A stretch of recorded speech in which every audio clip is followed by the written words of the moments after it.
Oh yeah.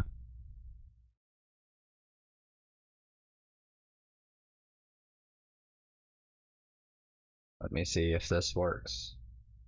Because for some reason, it doesn't all the time. Oh yeah.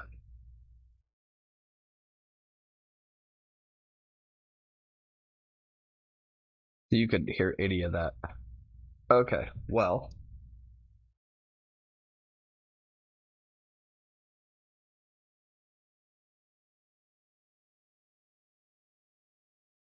before I do anything on here. Molly, how do you get there? Do you get there by confrontation, violence? Oh, is that the question you were asking? Yeah.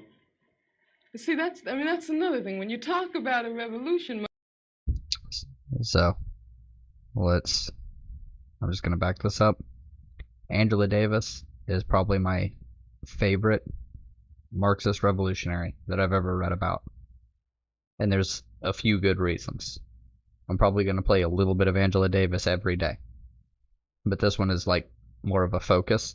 I'm going to start. I'm going to play a little bit of Gal Civ. I'm going to get back to doing what I need to do, covering the news and stuff.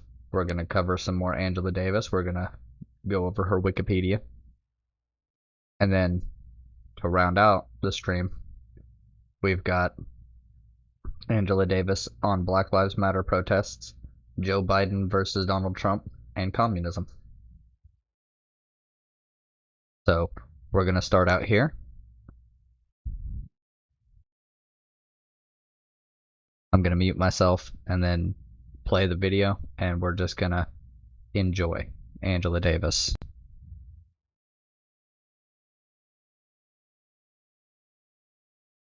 Violence? oh, is that the question you were asking? Yeah. See, that's another thing. When you talk about a revolution, most people think violence, without realizing that the real content of any kind of revolutionary thrust lies in the principles and the goals that you're striving for, not in the way you reach them.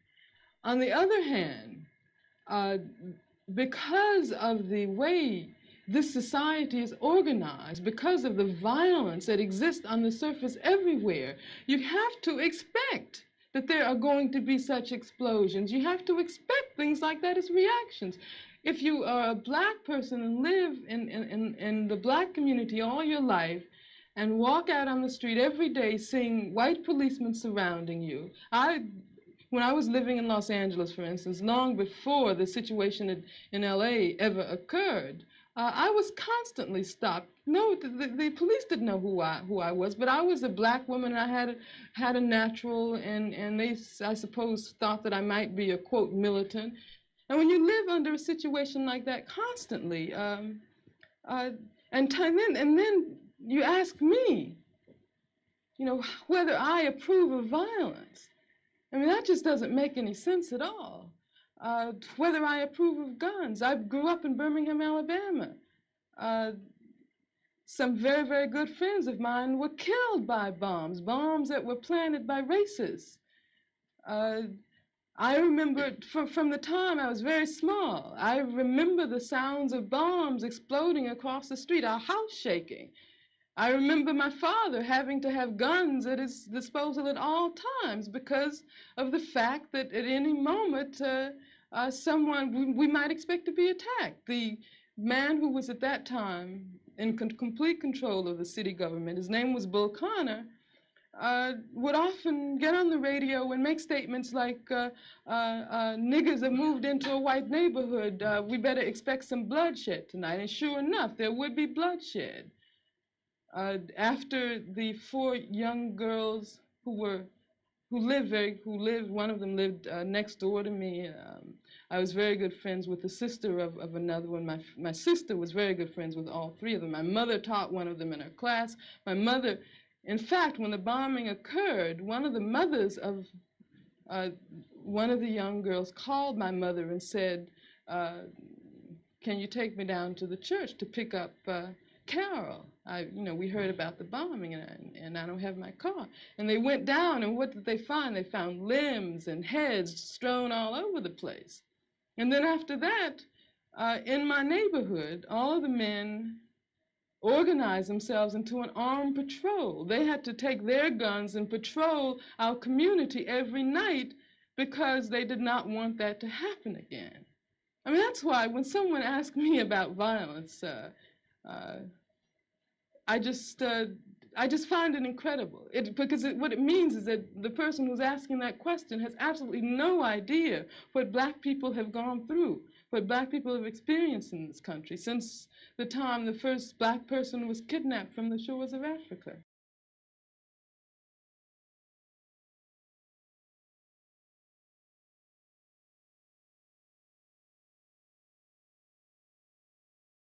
So, yeah, that's a big deal.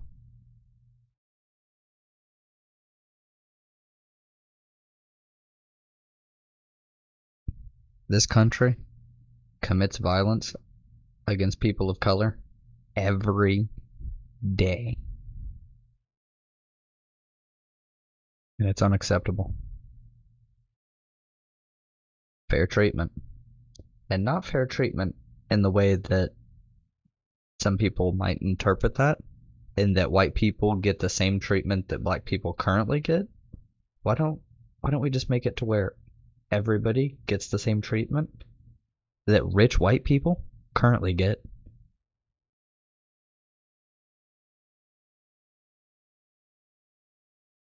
I thought this was America.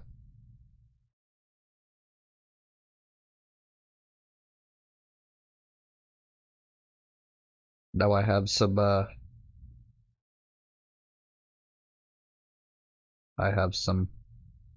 breaking news that came up around noon, but I've been at work. And it's from r/conservative. And somebody says, "Fuck, man. It's hard to believe that we are the good guys if all the shit we say turns out to be stupid or lies." And in the same thread, they're getting there. Are there other conservative-leaning sites that shouldn't be trusted? Newsmax, as they said there's no voter fraud after they were threatened by Dominion Systems lawyers.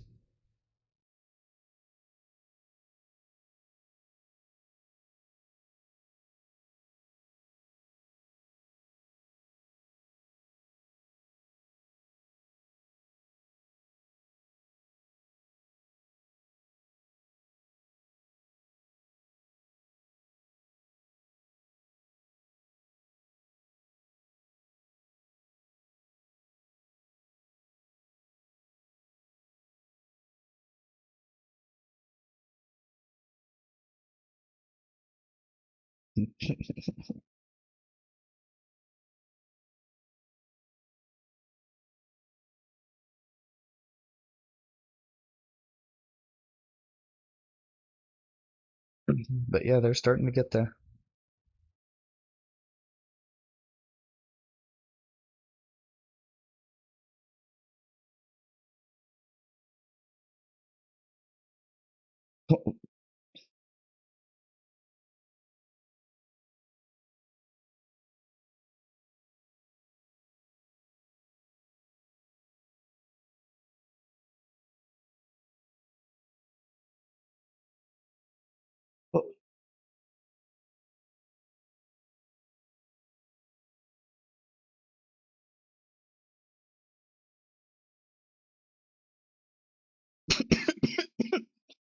Yeah, this guy's tweets are fire.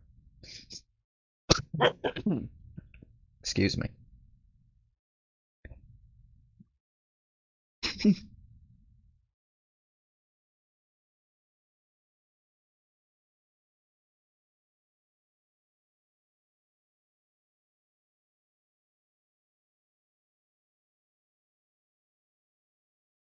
Yep, of course.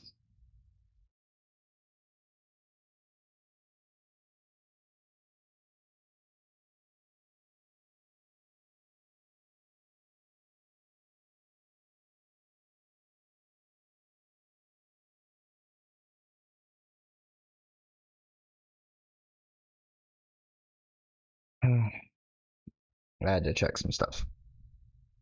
See if there was any poppin' news that I could get on Twitter real quick. Turns out, nah.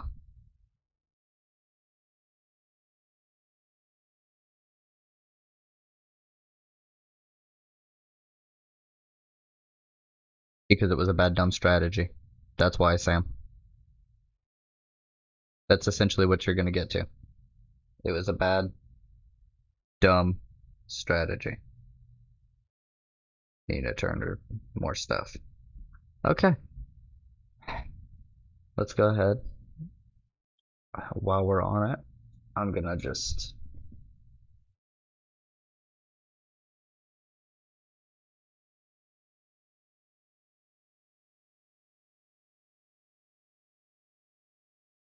bow. So we got that. We're gonna open this up. We're gonna get into some StarCraft. Load game. Still got this where I'm still holding out.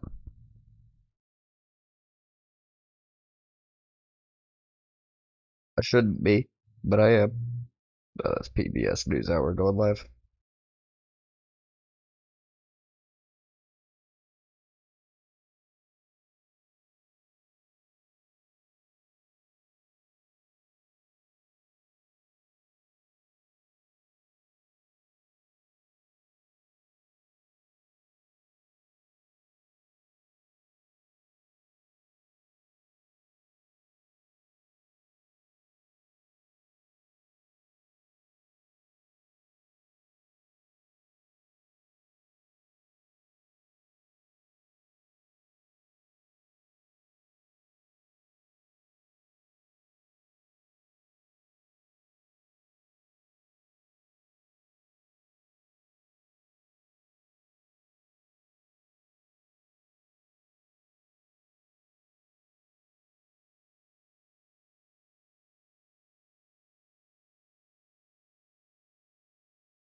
Reading a thing from Tara Reid.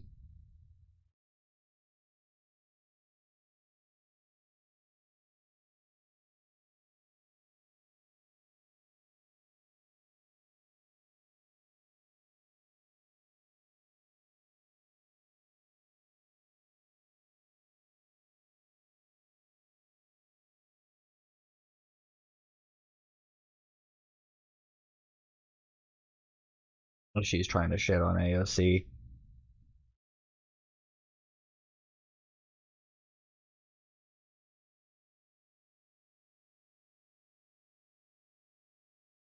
Sorry, sweaty.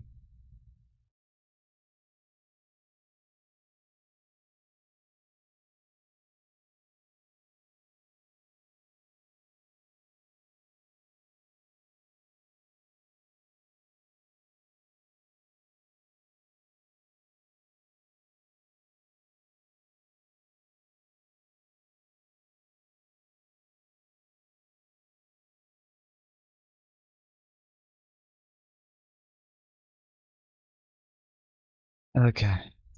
We're still in the same game.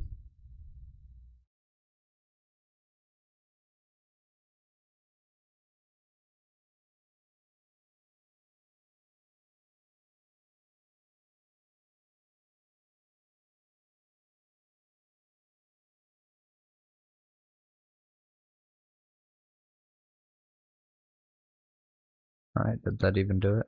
No. Destroy that. Build that. Wait, what does that do? Is that not a building? Oh. Cancel that.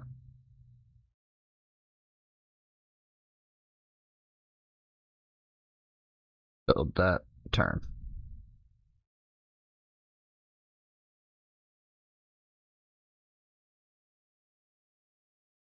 Ooh, too much. Choose new tech.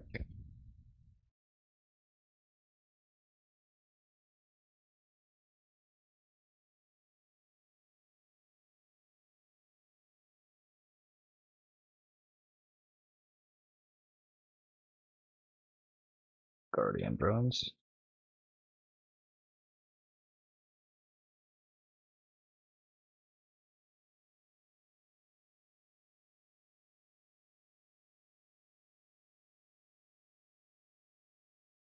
I need all the generals.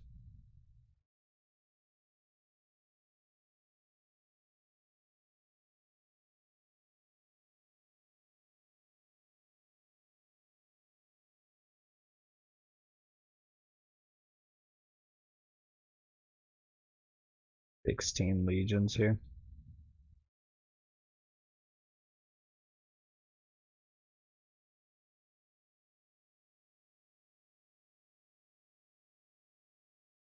I don't have a shipyard there. It's gonna let me do it. But it won't let me do it here. Okay.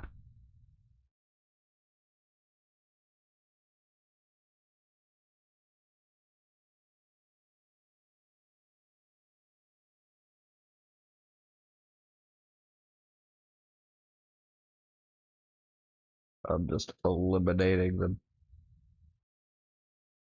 Time after time.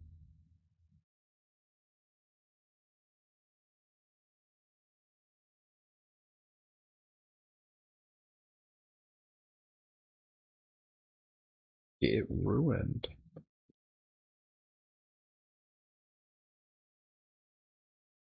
Because you can't stop me.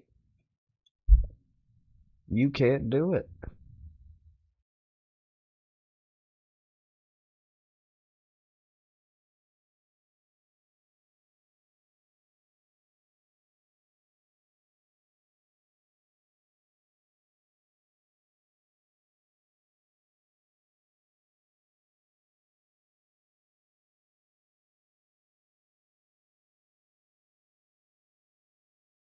$20 turns and I can't buy that. 27 turns, they'll destroy it. But it doesn't really matter at this second, I don't think.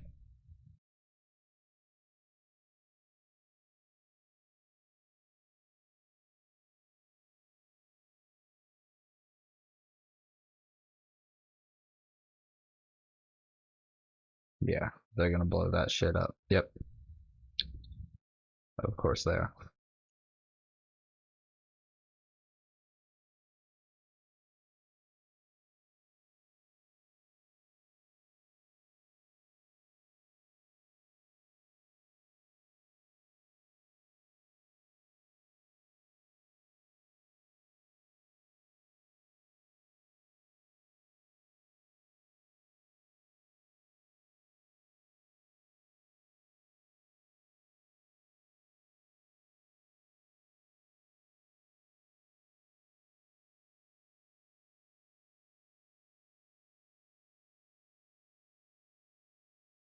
Let me see what I can get going as fast as possible.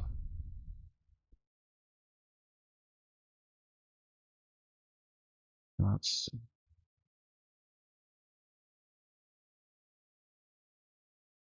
They're gonna blow it up though, and I know this.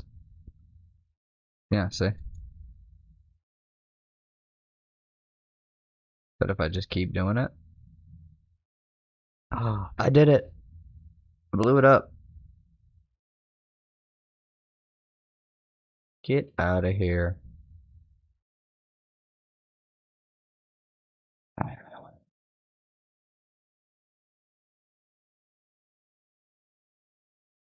Y'all are getting really, really annoying.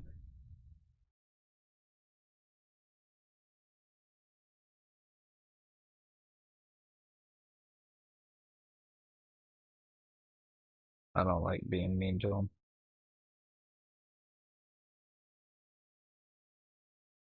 94 points to spend just out of the blue.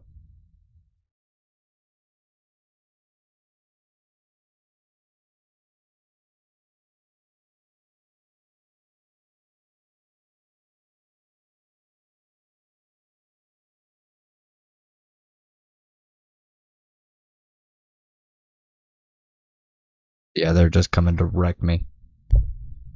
It's not good. It's very bad. Very bad, people. Garcia is currently idle, but that's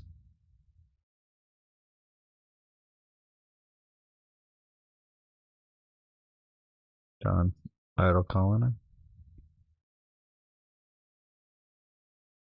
Shipyard. You have 11 legions. And I have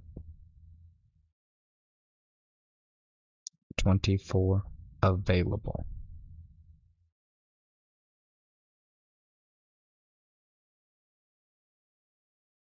Build one of those and then aid the economy.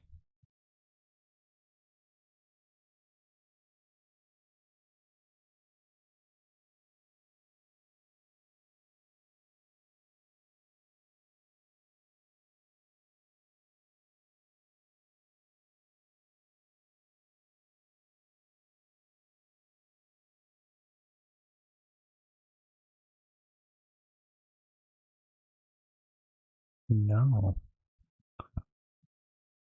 Hmm.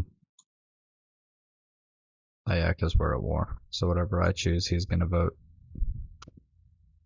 Well, that's kind of shitty.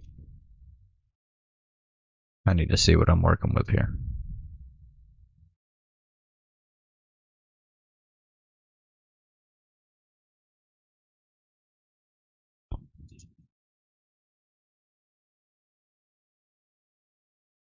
That's way too much. Why does it do that all the time?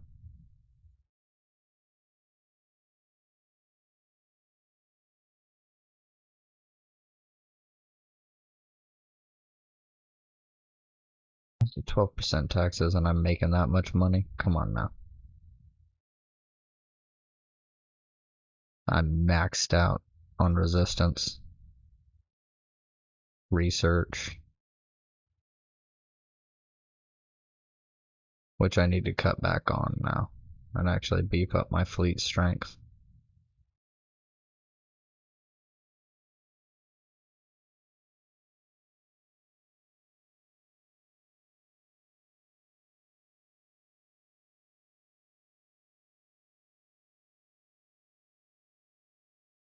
Yeah, because they actually have. Okay. Yeah, they've got a lot of shit going on. Their ships are built for war, but they're a slave colony. I refuse to be a slave colony.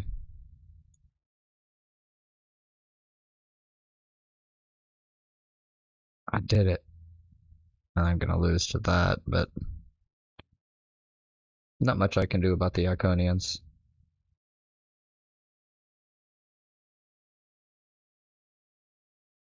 It's gonna blow up my fucking. Oh, you beast. Am I at war with literally everyone?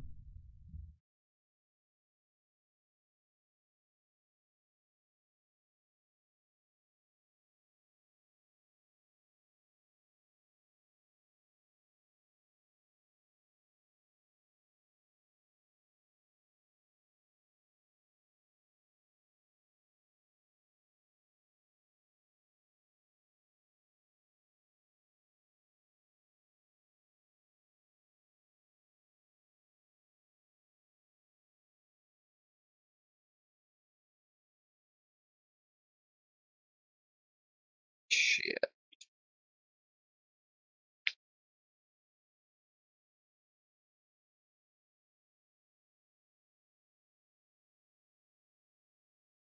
You.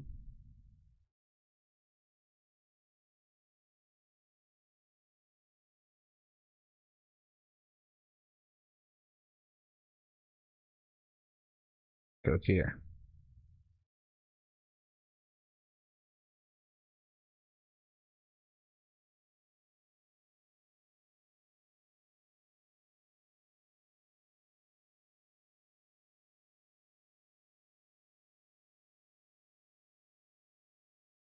Okay, so I think I am literally with everyone.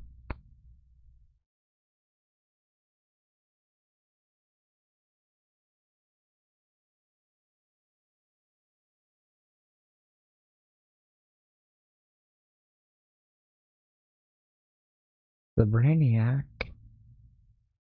I don't want to fight them.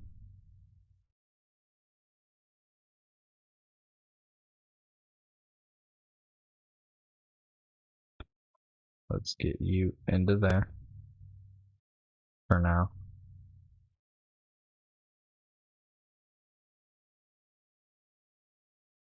Yeah, it's gonna fail, but I kind of figured.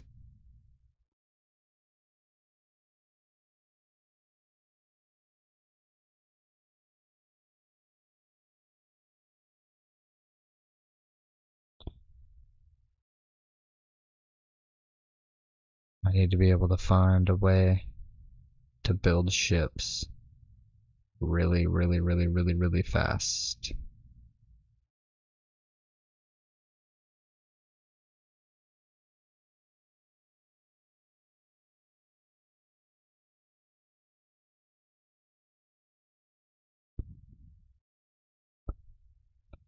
I don't do that. Just zoom in a bit. But if I like,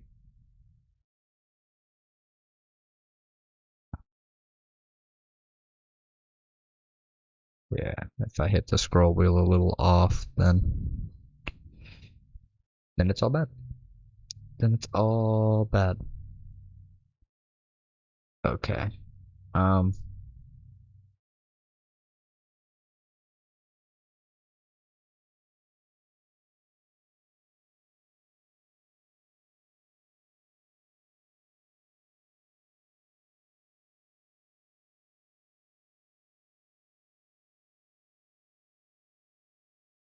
there's not much I can do about this. They're just gonna win.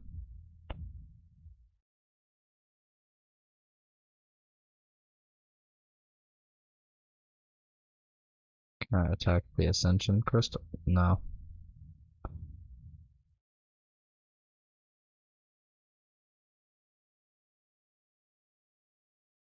And this thing is a beast.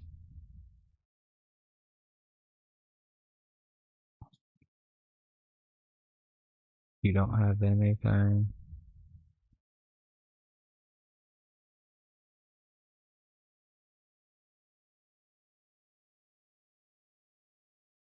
Hmm.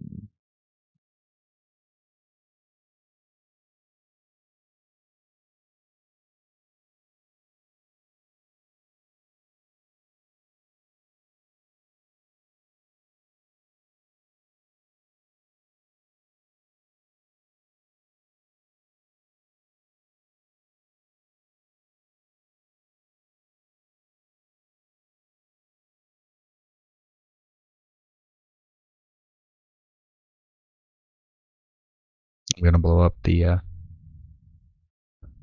thing. The planet's gonna get hit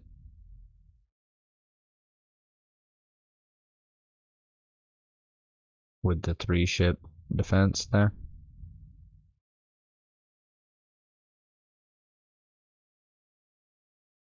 Okay, I don't care.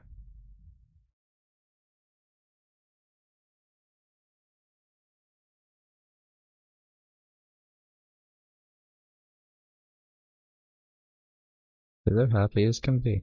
Let's put that in there. Idle ship. Put that in there. Turn.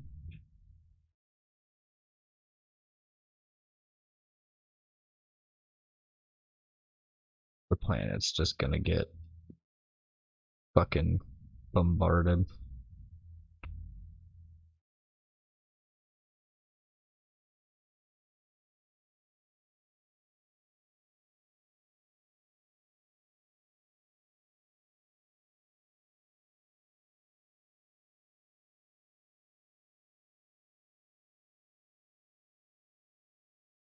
Let's view this battle.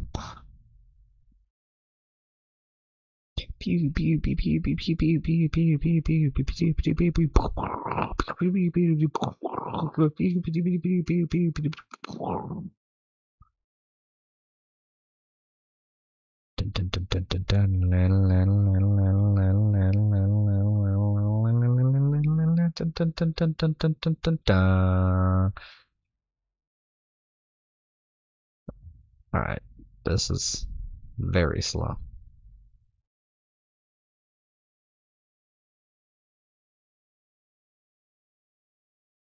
Make it exciting.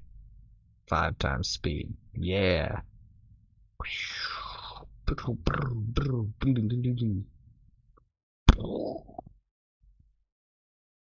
Ruined it. Hopefully slowed him down a little bit.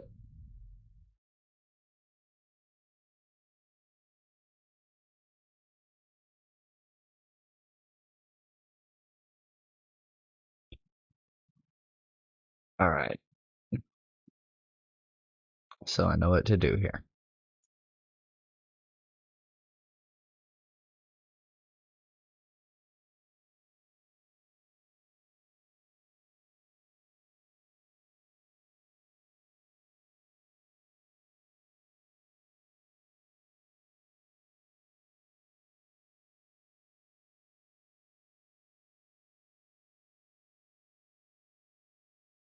Let's go wreck some stuff. They're gonna win though. Nothing I can do about it.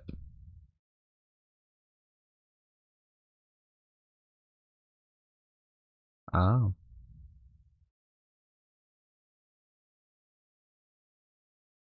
General.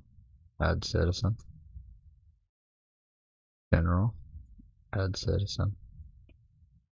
Boom.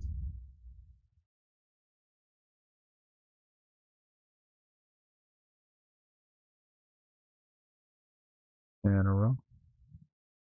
Add a citizen. General.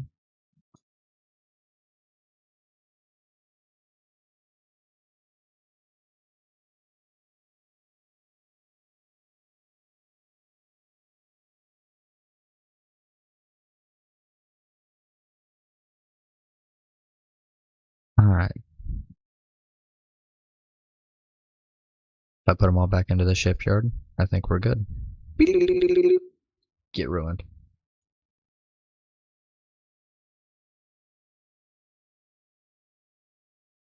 Because that's an economic one. That's a research relic. That's my ascension relic.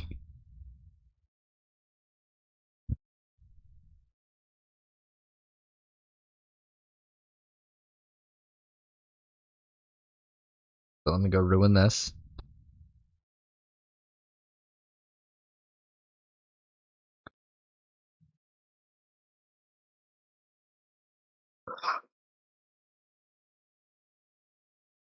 And then back home. They're gonna bombard me. But the fleet is going back. No!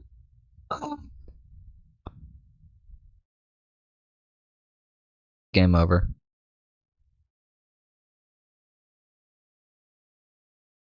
Damn.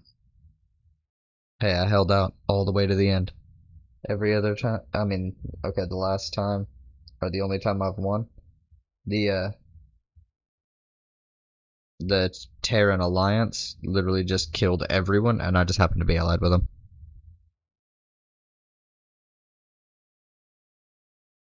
Alright. This one right here.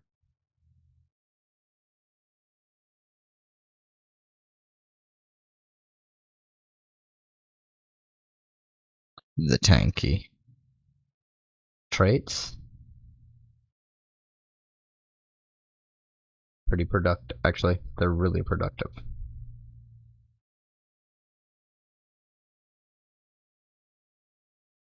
We'll put it there. We'll actually put that there.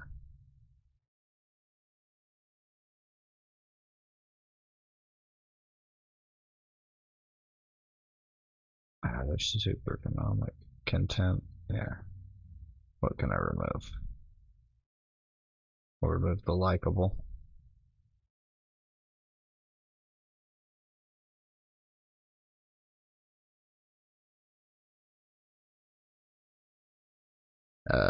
Tough.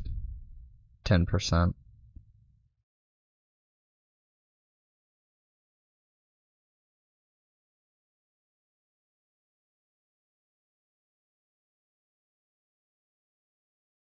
Um,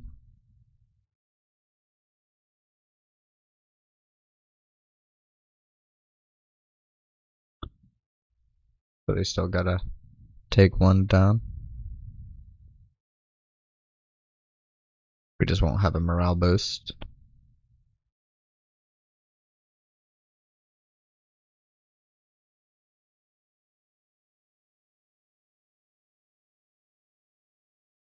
That's just a good thing to have.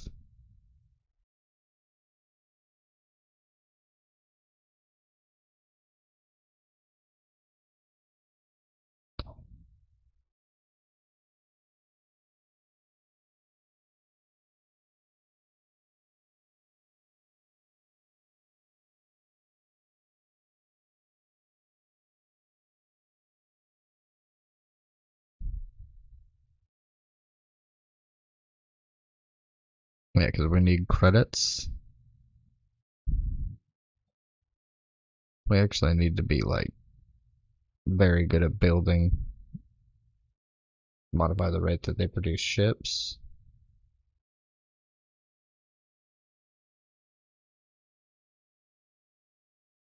Technologies can be a little bit slower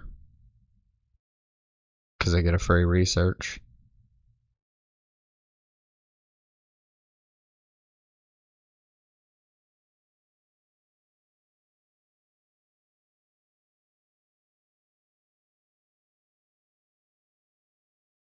Ooh.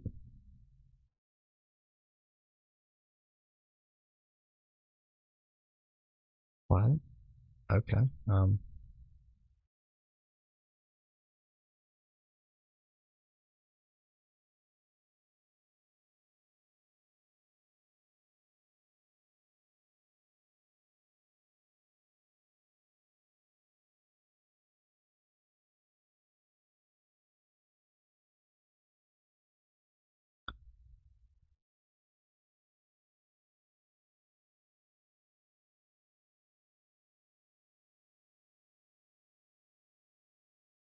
You know what? We'll get rid of that one. We'll put it on that one. We'll get a free research, and whenever we get a new uh, ideological trait unlocked, we gain 100 research. I think that's good. And then we build ships really fast, and we get money a little bit more, and we get really clever. And there's that. Okay. Appearance is fine. Personality.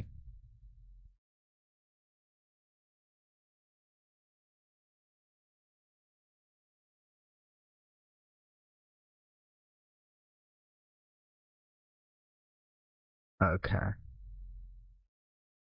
Yeah, they're definitely pragmatic.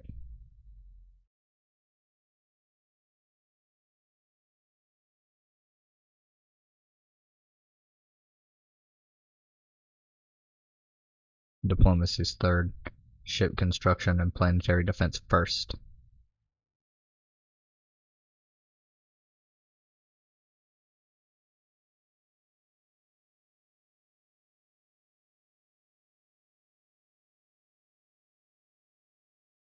Seems about right.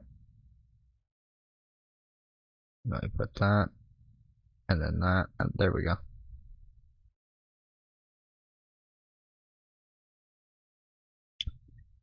Okay.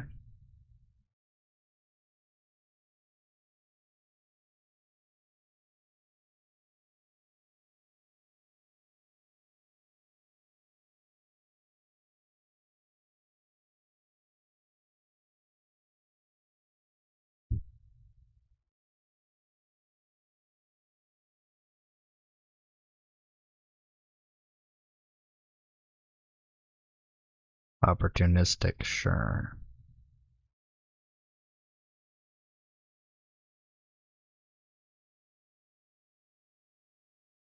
Please.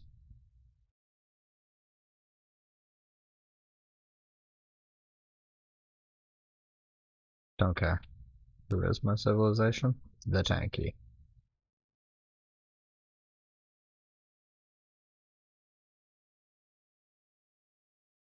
The Condiment Crew Commune. By the way.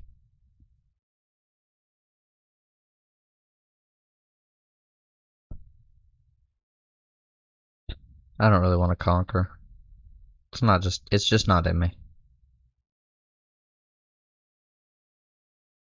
Next. Galaxy options.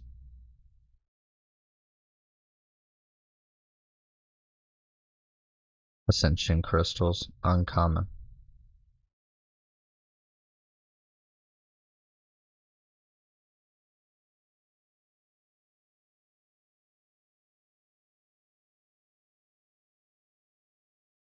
Occasional. And then abundant habitable. Pirate bases? Yeah, sure. Game settings.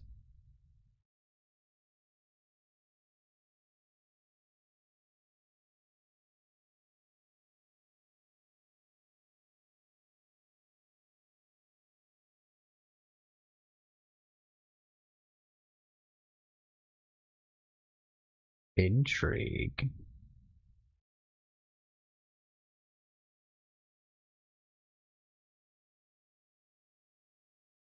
Mega events. Fuck yeah. We'll have that normal.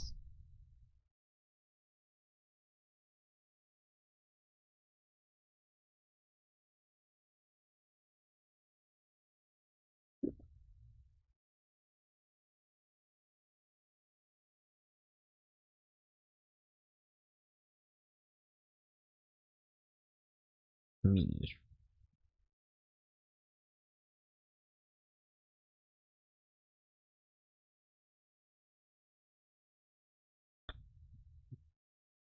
Don't have either Mustardian in.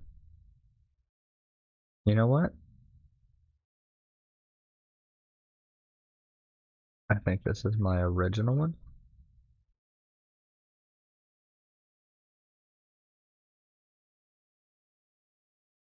You know what?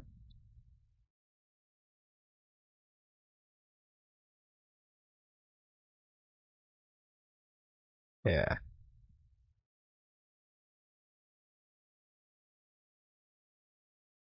And we'll add them in just to be fun.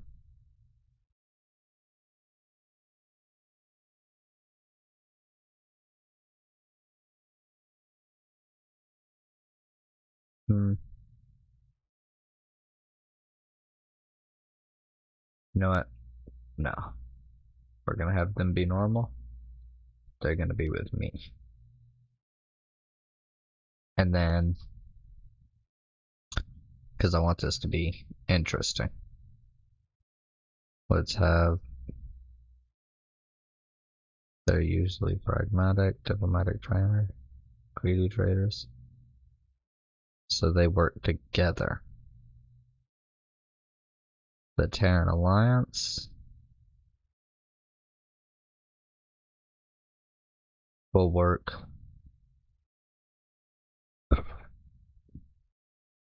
We'll set them as whatever 3 shall be. They're pragmatic, but they're expansionist and diplomatic.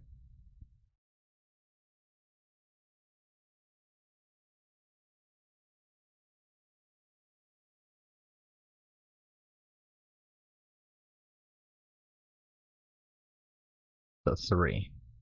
We're gonna put the resistances as 4 because they share common goals. They're gonna be 5 along with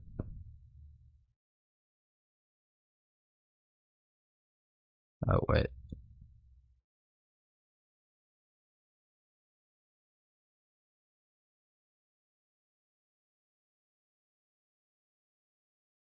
Um,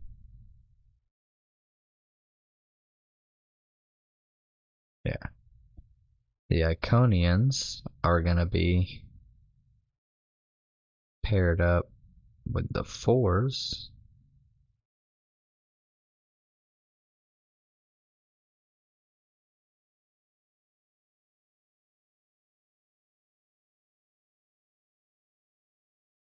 See, they're benevolent, but they're also so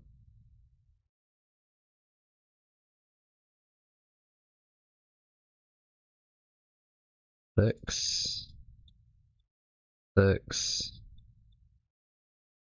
6, and here we pragmatic, but you're xenophobic, so we'll throw you with the 3s,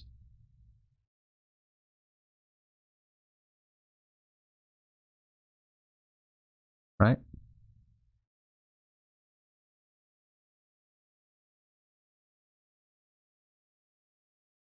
Oh, and the chorus, they'll go with the 5s.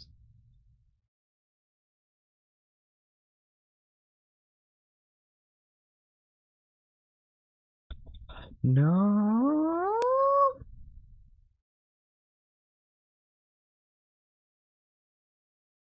I had all of this set.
Alright, I think that works.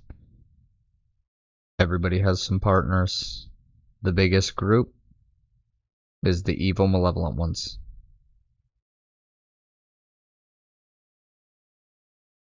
Let's go.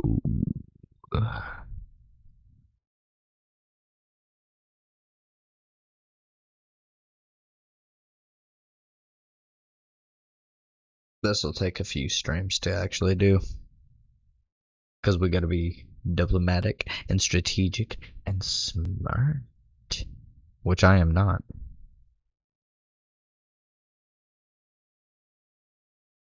Huh?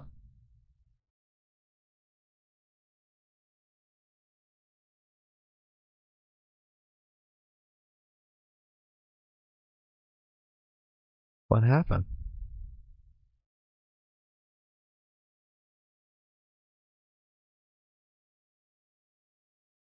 I don't understand. Oh.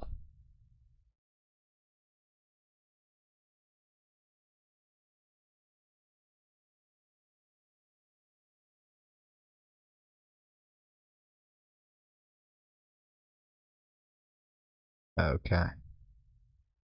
1, 2.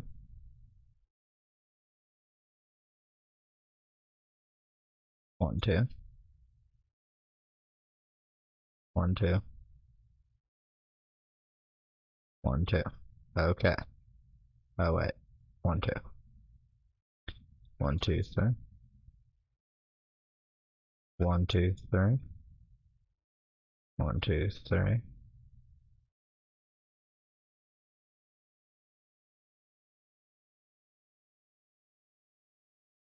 1, 2, 3.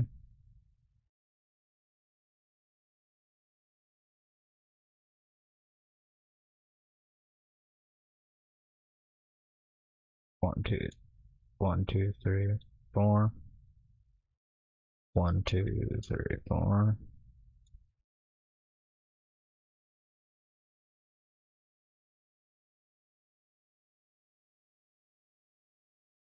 There. Everybody's in. We have teams. Everybody's in. Go.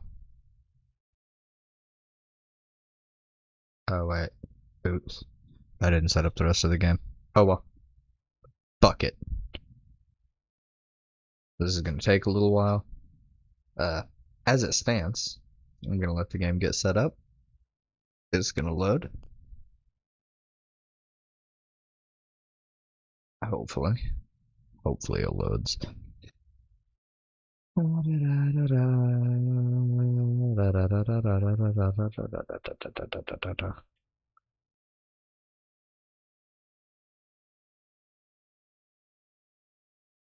Ow.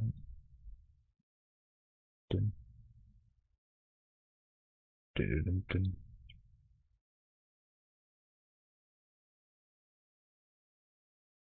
That was the fast one. I should have used that on militarization. Uh, let's start with that. No, let's not start with that. Yeah, no, we will. It'll be fine. How many crystal extractor? Do this thing.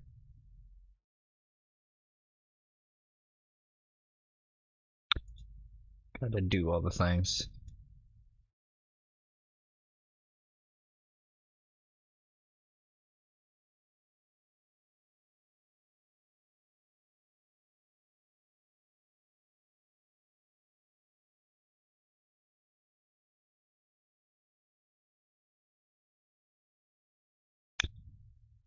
Oop.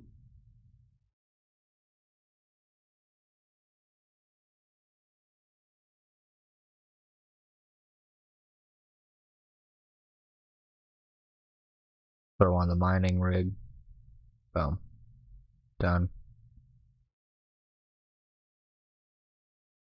Shipyard idle.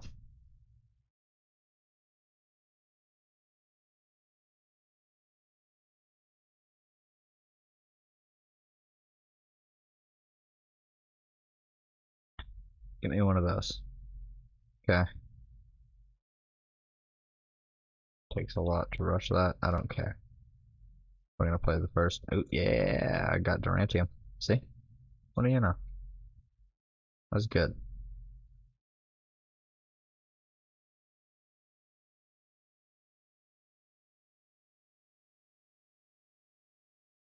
And I'm pretty sure I have that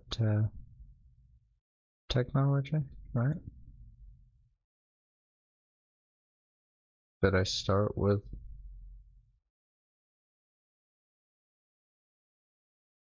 Ooh, that's some drop frames. Colonization. But I'm pretty sure I started with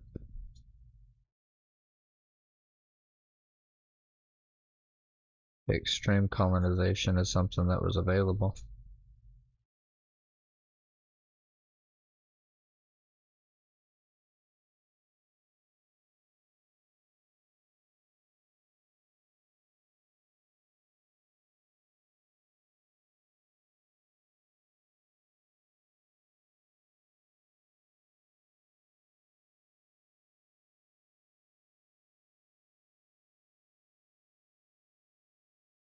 I thought I had that. Oh well. Transform into a nearby world. idle colony. Well, first off, Boolean. Second off, farm.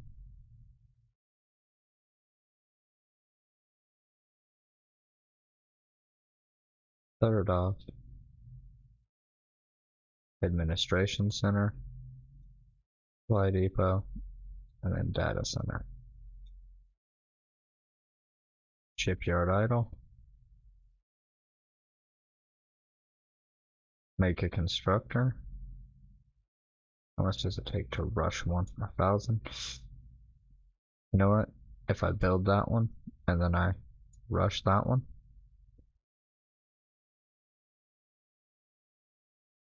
turn, boom.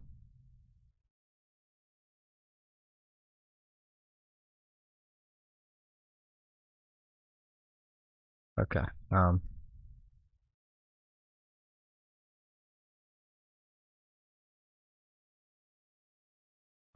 Tech tree.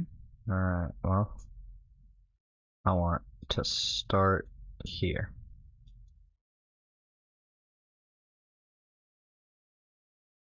Done. Colonial administration.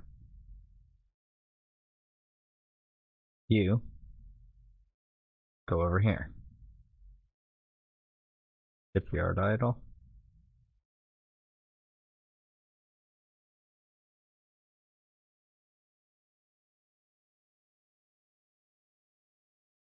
Build me ships. Go survey.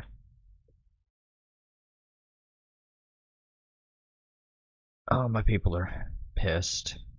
I'm making good money.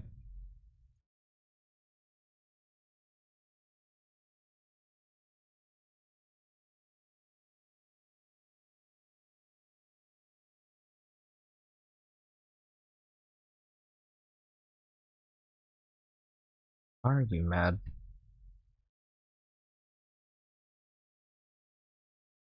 Your population's not even that big. Stop whining. Is it y'all? Oh, Jeebles.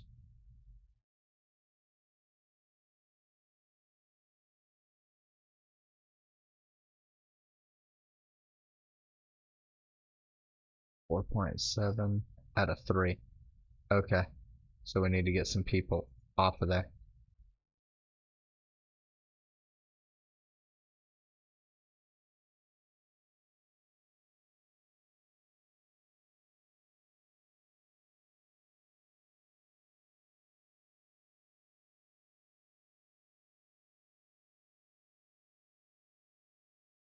Don't need a scout ship. Need this to be a star base. And it's gonna be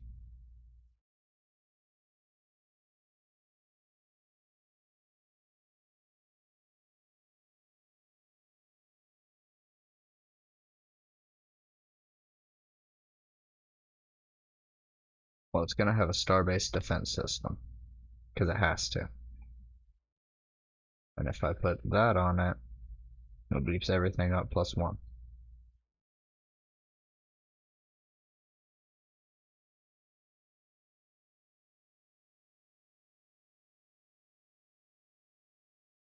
That'll be nice.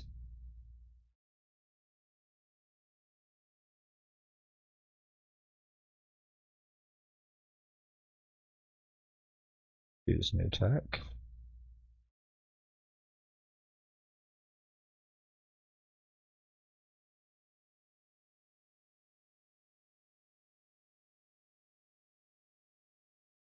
Artifact studies, and then colonial studies after I get precursor studies.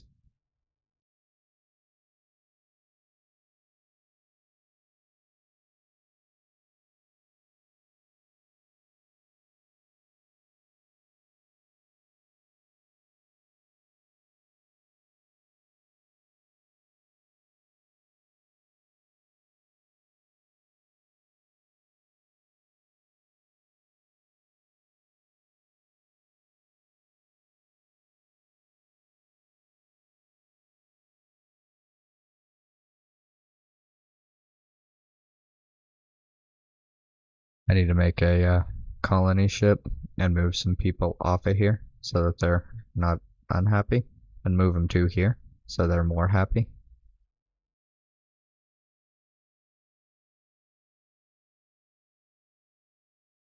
Ooh, a manufacturing relic. Cool. I can dig that.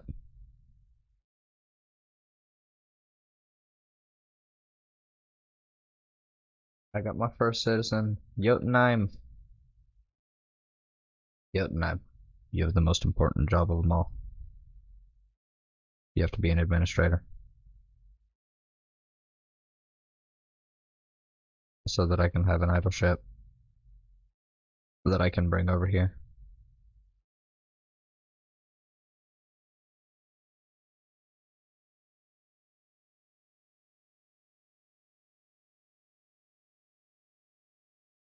Ooh. Gotta go with pragmatism. But do I? I don't.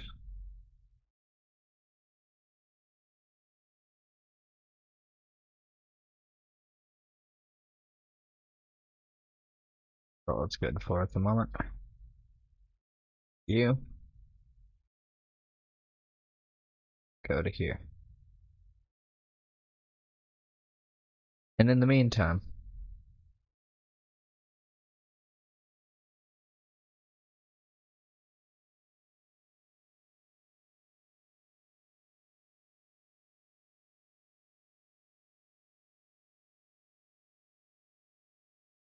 let me go ahead and offer you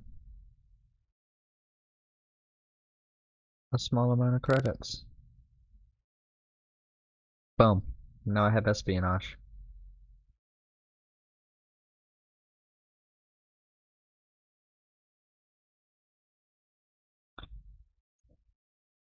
This is excellent.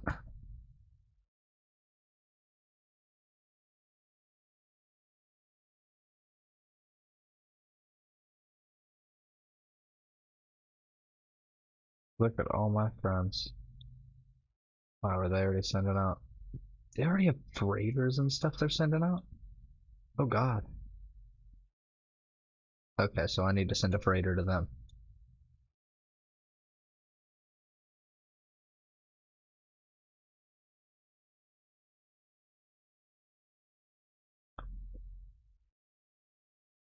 Hmm.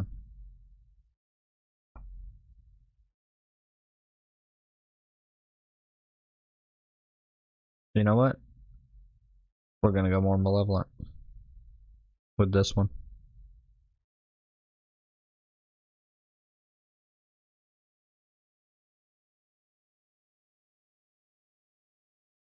Colonial settlements for a universal translator and a Durantium. And we'll take some credits.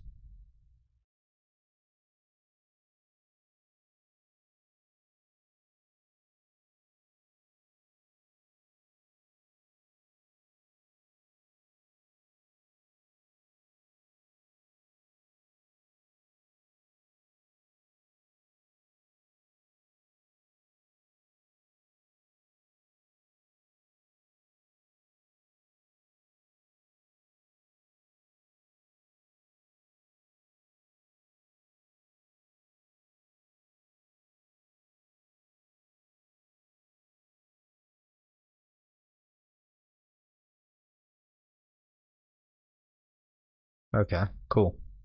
There's periods.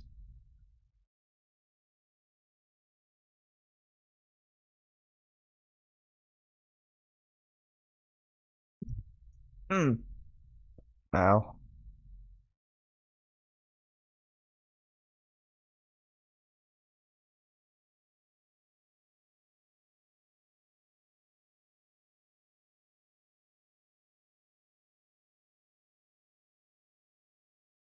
Just add some more. Okay. Idle ship.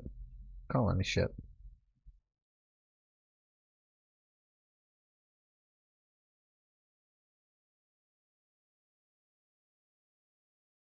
it has way more people than it can hold. So let's see if we can get the colony ship to do what it needs to.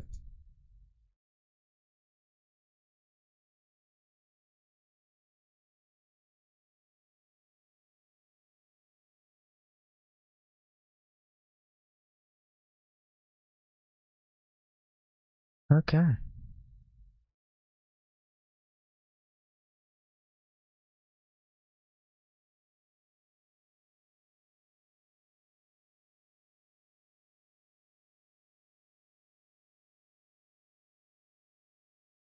I have a Durantium mine, which it appears they do too.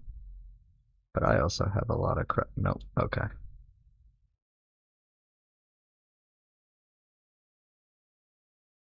Let me get a thulium. Hey, hey. I'll offer you that. Yeah, there we go.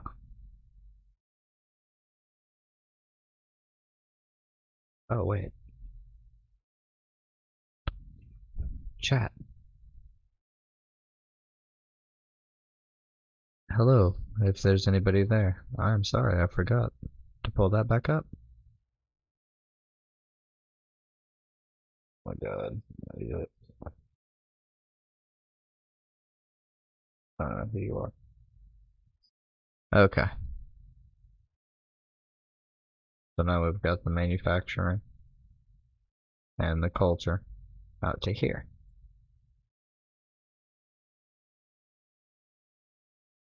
They have the yellow.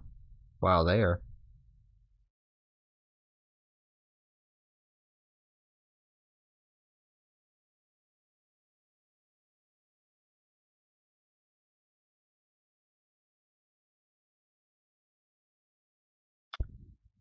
You know what? We're gonna go across the board with all of the ideologies. But I now have a. Ooh.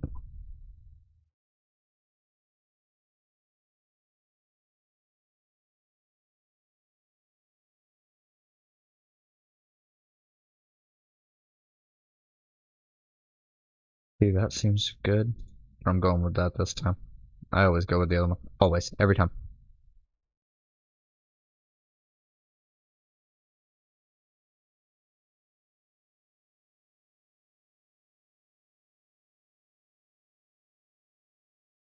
Okay, I do need to get that. Idle ship.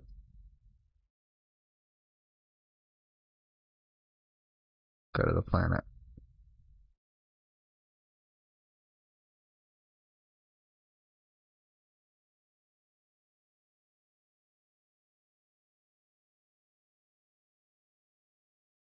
I get a lot of ship construction. Holy shit.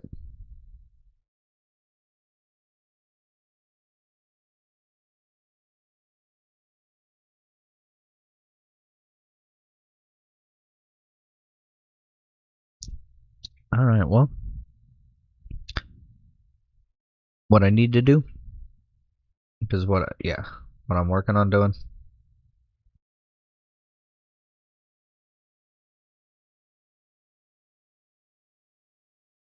Wow. Uh, my next point in benevolence will probably be there if I get one. But this is such a wonderful thing to get. And then if I get anything there, I'll do something. Now over here.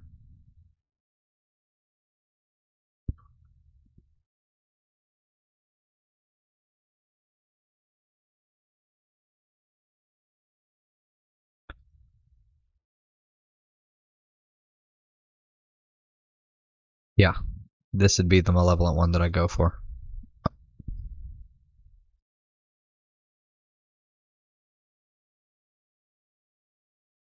No, in the meantime, for the things and the whatnot. Fine, we'll trade with you real quick. What do you have? Xeno experimentation. Hey buddy, you want some? No? No? No? Okay, so what about all three of those and a Durantium? Okay, fine. There. I'll take your thing. You'll take those things. It'll be alright. Now, uh, eh.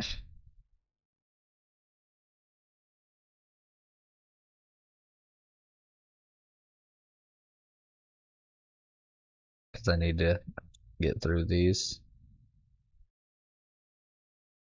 Because these are the crazy things that happen. So I need to research fast.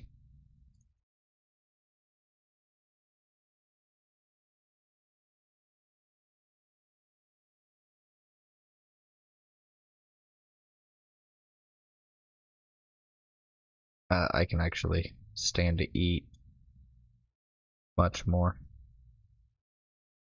cost than that. Deficit spending is a thing.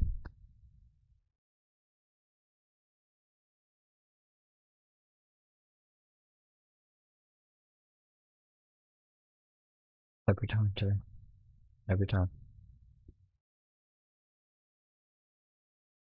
Okay, so we'll put the space elevators up.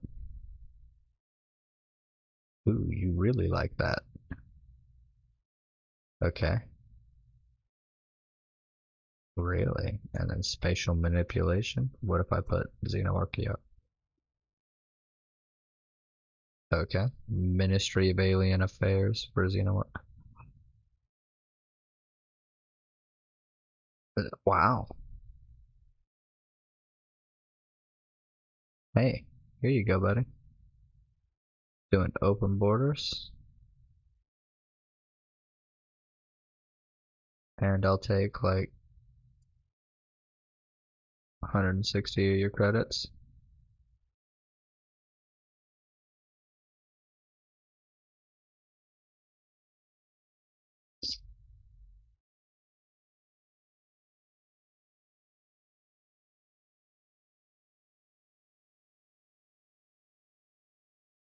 Come on, guys. Don't go into debt.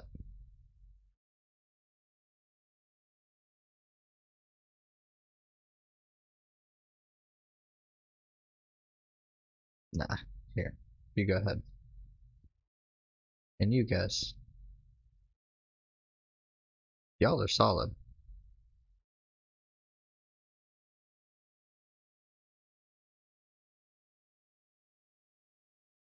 That's all. Okay. Wow. Title ship. Go defend the planet.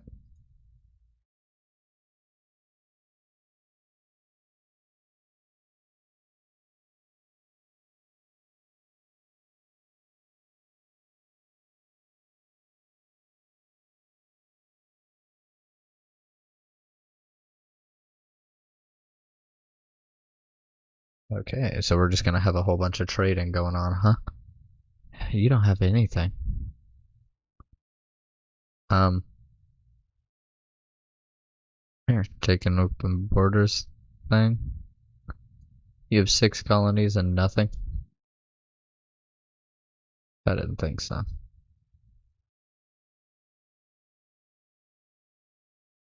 Can I get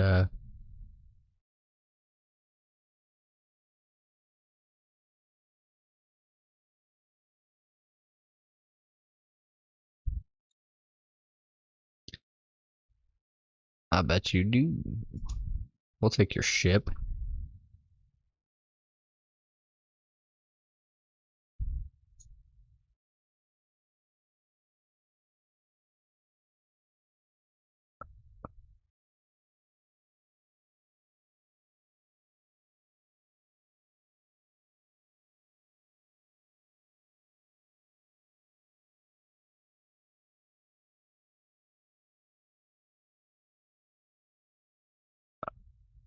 You go there.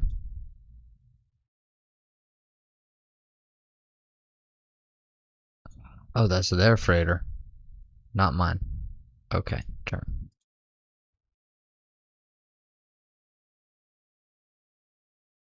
It's theirs. And mine is already headed to them. If they are not. That's my little thing.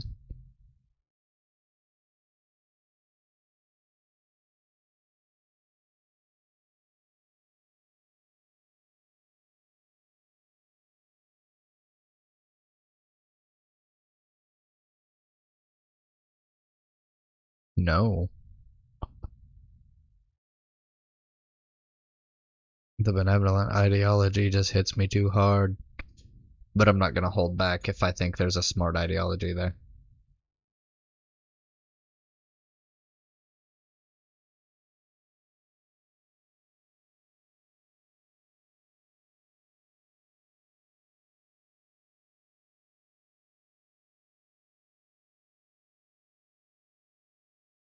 You're an idol, huh?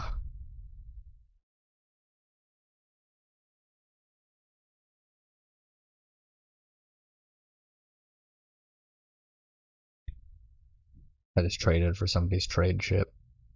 That's awesome. I don't even have a trade ship.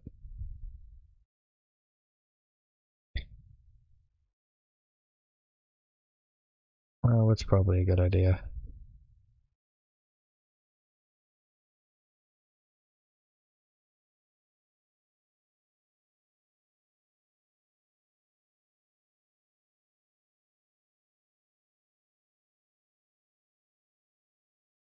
Alright, idle ship.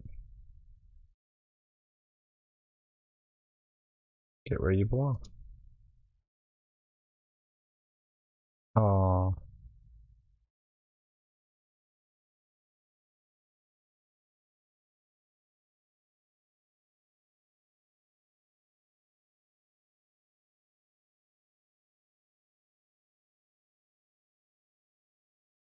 I gave it some boost.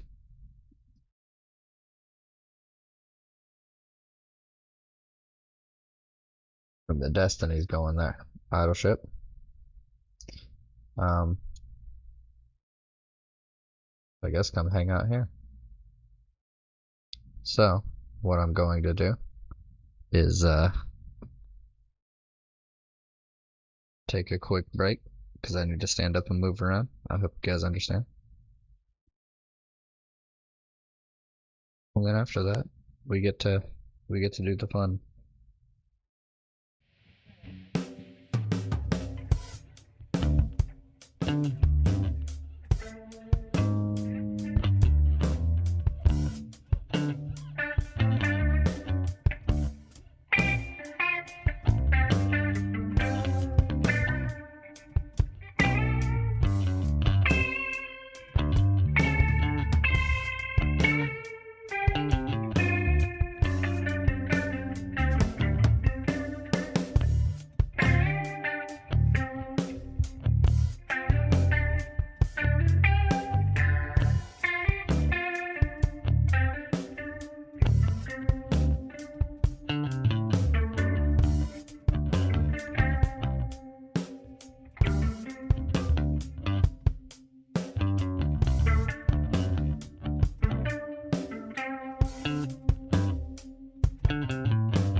Alright, and we are back.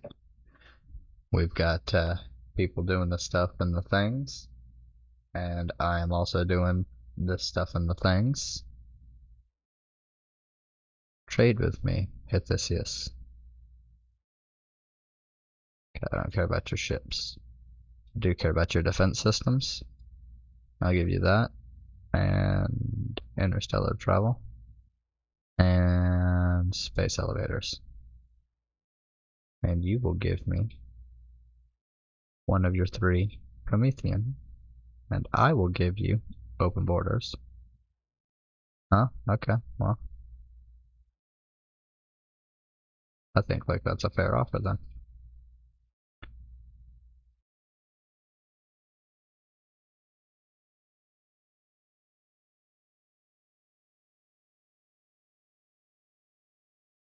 Hell yeah, pragmatic ideology. Trader and a trade license. No one declare war.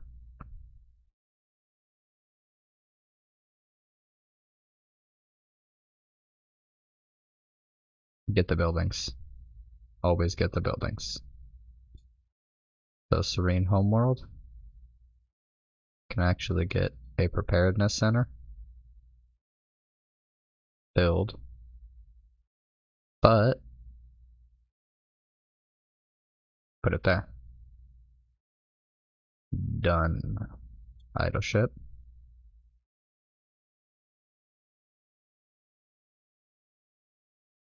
You go defend that planet.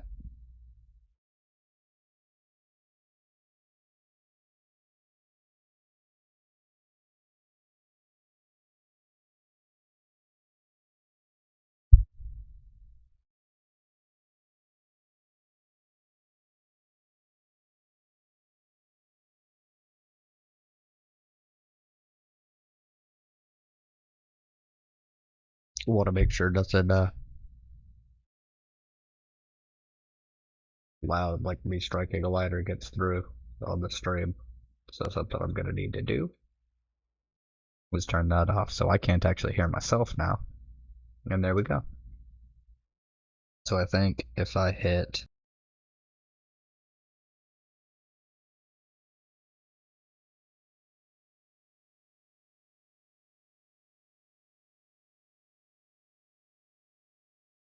hopefully that doesn't come up on the screen.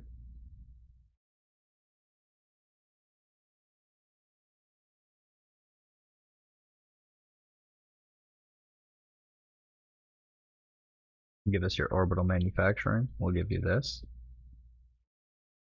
Boom. Friend Syndicate. You don't have a whole lot going on over here.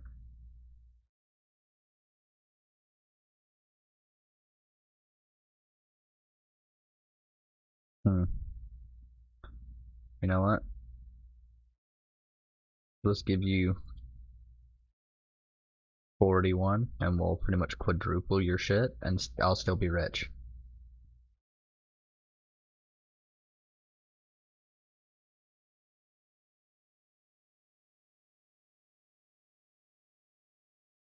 There we go. Be benevolent.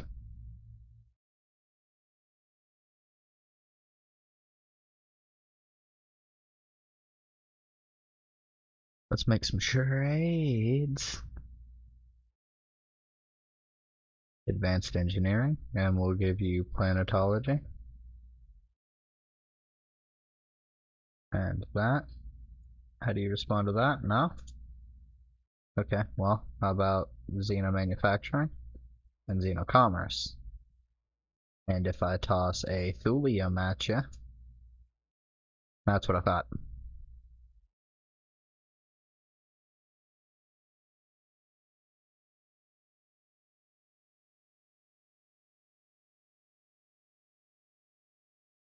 Let's see how our markets compare. I'm way better than you. But to build up some goodwill, we'll give you 40. There you go. Let me go ahead and research. Seems like a good thing to do. Okay. Precursor studies.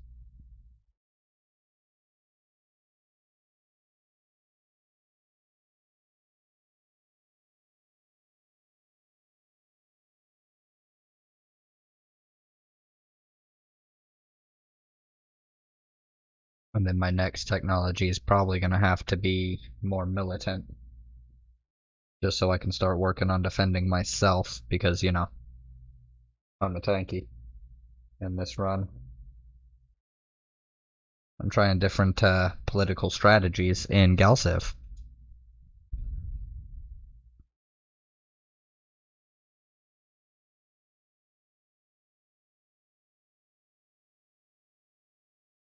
Got to spy as early as I could. And they're not available to me yet. These are the only ones who've shown themselves. And the people I trust the least are the capitalists, the Iridium Corporation. They're cappies.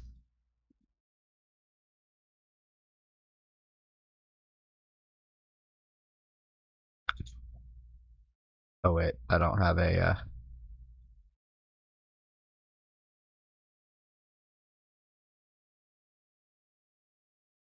life support for... Yes, there's a catch. Can I throw this on there and get your interstellar logistics? What about with defense systems? And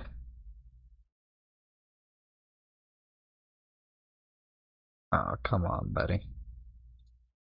Couple hundred, 465. There, but that's okay.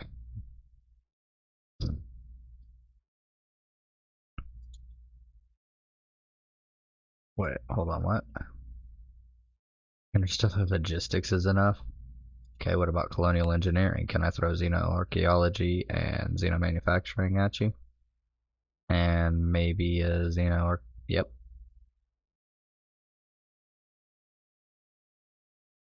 Y'all are all broke.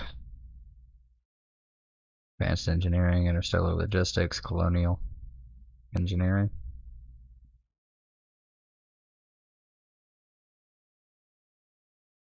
Give us an antimatter.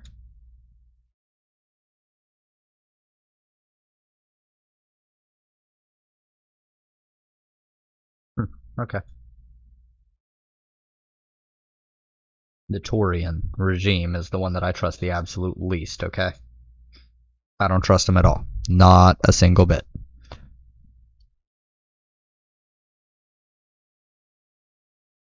I just need to have this somehow, like, overlaid.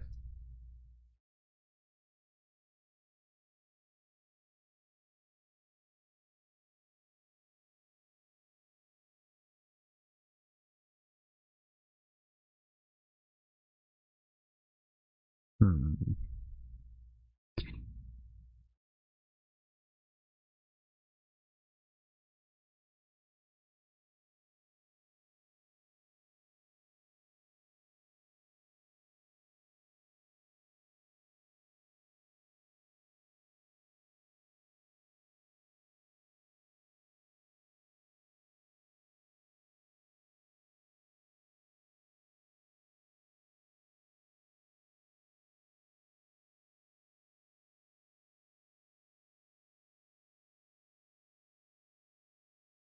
We're gonna lose some income. But it's okay, I'm running on deficit anyways. What are you? Wow.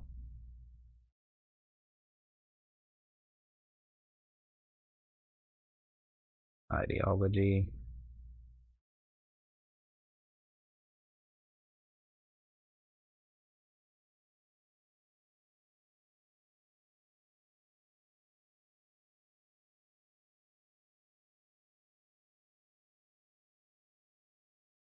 What's the one that I built here? Preparedness Center.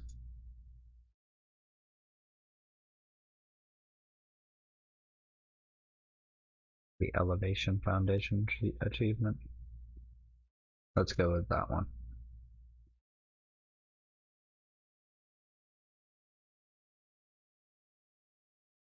Elevation Foundation, and then the Missionary Center. Build. This planet's gonna be busy.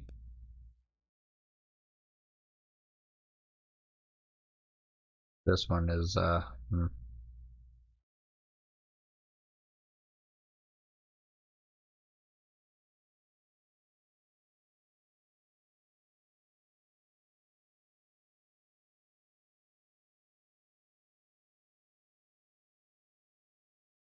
Yeah, I think there's a good reason for all that, but it's okay.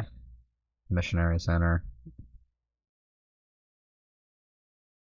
planetary conversion, soil engineering.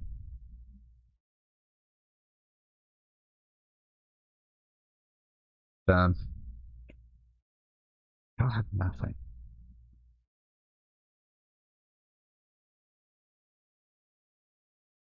You give me. Yeah, that seems fine. That's what I was just thinking. Exactly 50 credits. There you go.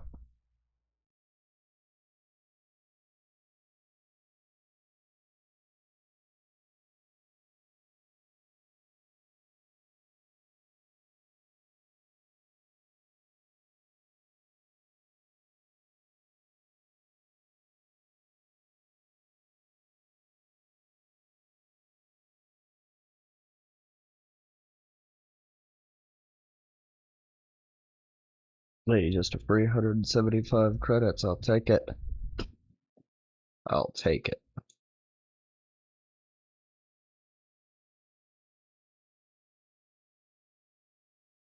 Hmm.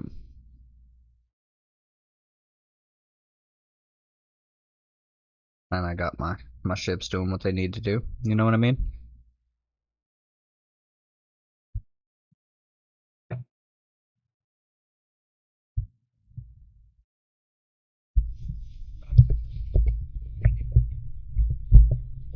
Okay, so it needs to sit like that, but I guess I can just turn it like that. Yeah, that works.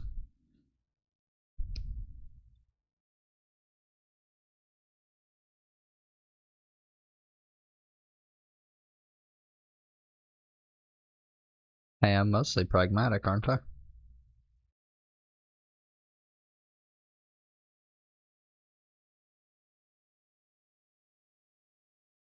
Those things down to the last 4 bombers.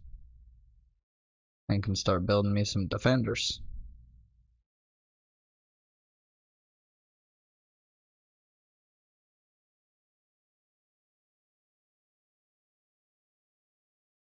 I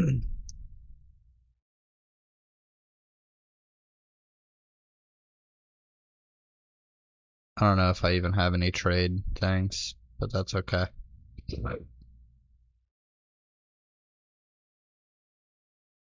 I do, I got a trade route.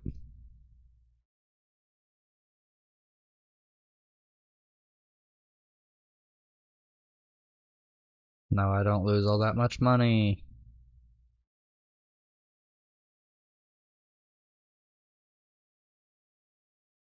Nah, it'll be fine.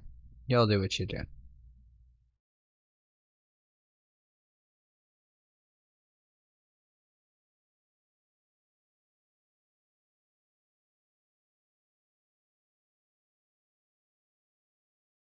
They're making a couple of scouts.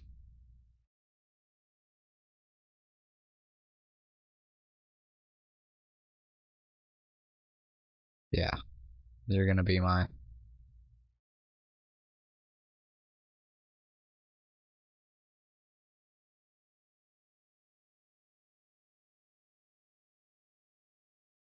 Cause you're not. You're a fucking explorer. Go survey.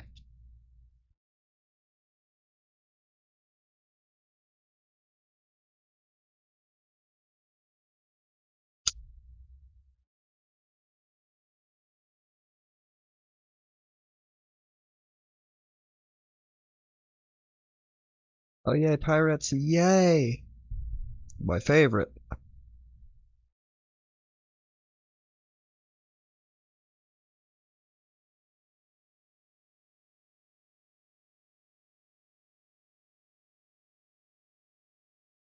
Now I'm building up my defenses. This thing actually needs to. Ooh, I have modules I can upgrade my shit with, huh? Ancient studies and a perimeter. So that'll increase my manufacturing.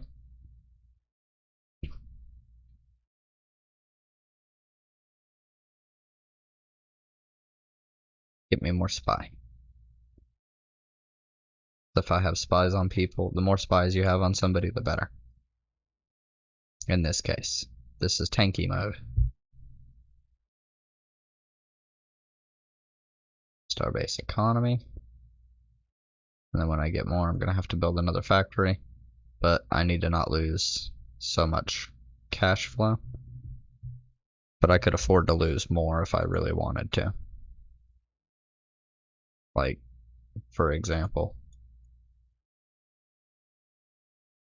I can go down to here and I can still support several hundred turns at this level with no issues.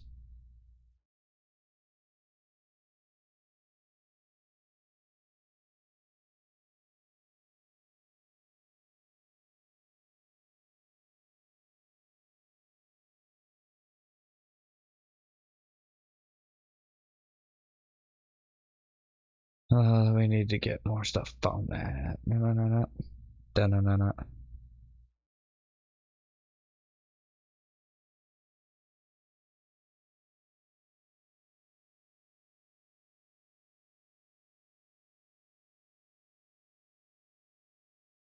Let's just make healing pools.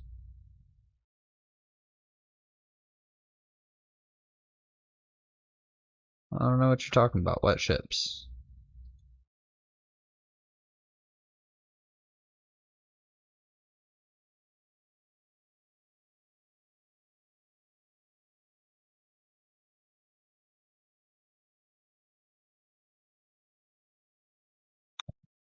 If I can actually get Durantium faster, that's better. This is my colony ship. What's up with this planet? It's slightly overpopulated. Okay, well.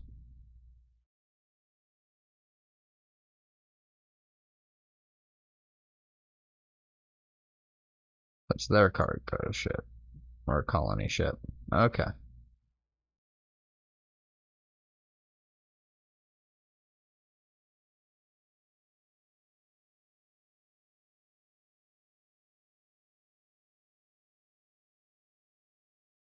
Okay, so it's starting to get there. It's starting to get there. Okay, so it'll take 19 turns to start building defenders. Meanwhile, I can build that in 7. So if I do that,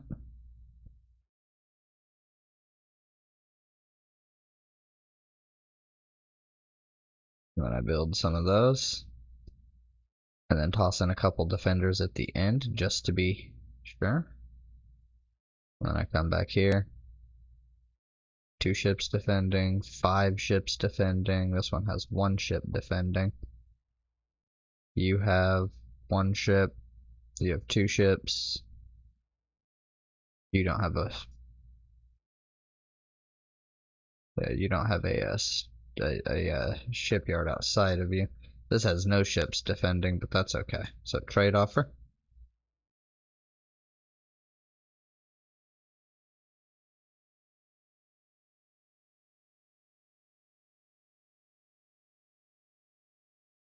We remove the espionage. We remove the xenoarchaeology. And we remove the money. I'll keep you some of the money just to be nice. Here. Let me triple your cash. That is fair. Eminence is a good ass thing to have.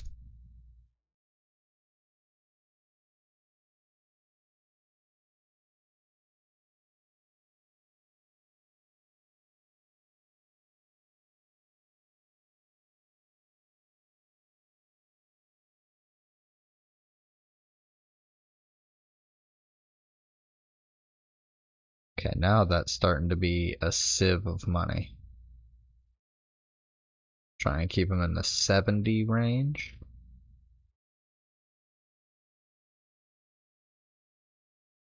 68 to lose 9, that's fine.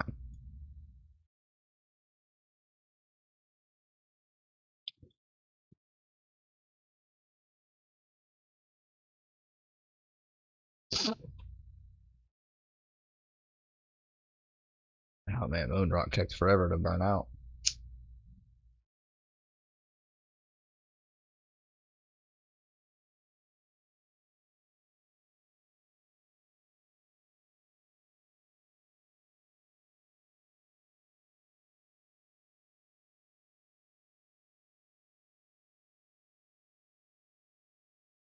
I'm not gonna declare war on your behalf.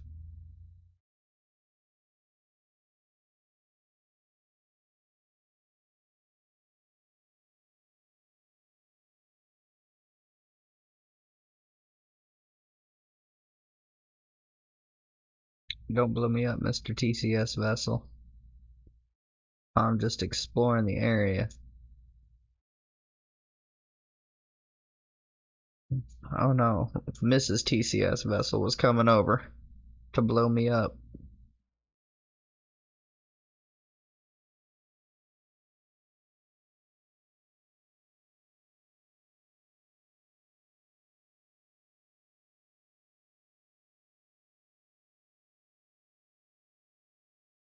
Not a lot I can do here.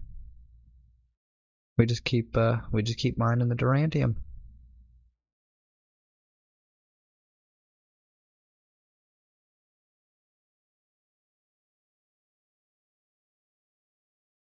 What are you? Get your shit out of here. Hey, Golden Age.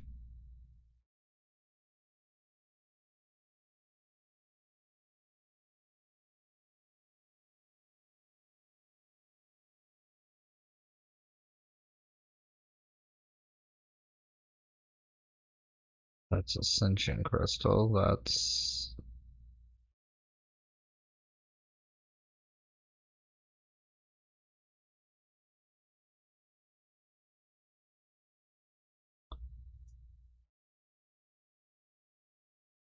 Woo! That was quite the zoom in, let me tell you.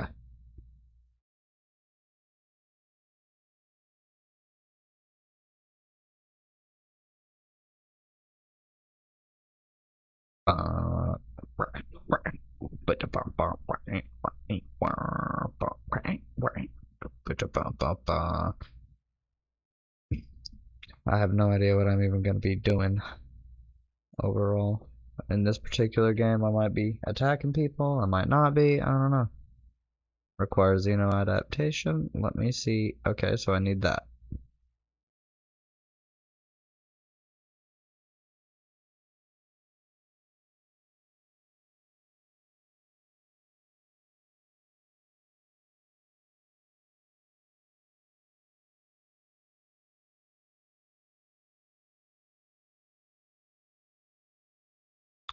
Yeah, no. Offer. Get rid of that. I don't care. My people. Defense systems.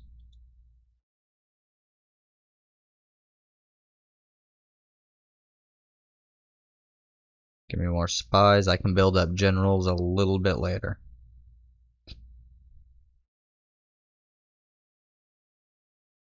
I would normally want to space them out, but not this time. I just want to build up spies the first, like,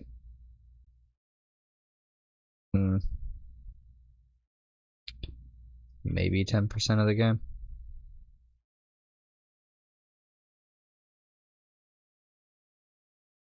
One ship defending. Idle ship. Oh, freighter. I don't think I have any more trade licenses, but we're gonna send that one over here. And this one can possibly not build a freighter, actually.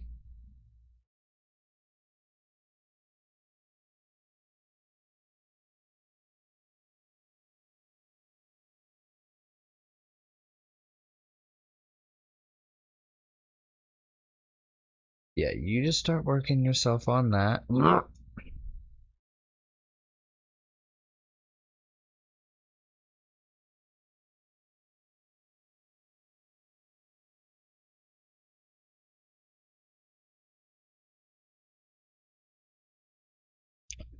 I have to get that before this planet's gonna be happy. And when this planet's happy and this planet's happy overall, then all my planets will be happy. What do you need? I only have the one. That is not it. Boom. More money.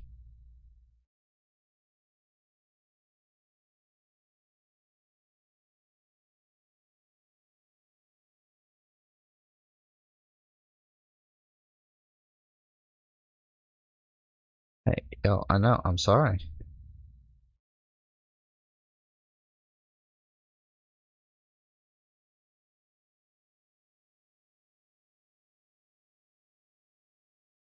It's a harsh period right now. The government's running through some deficit spending.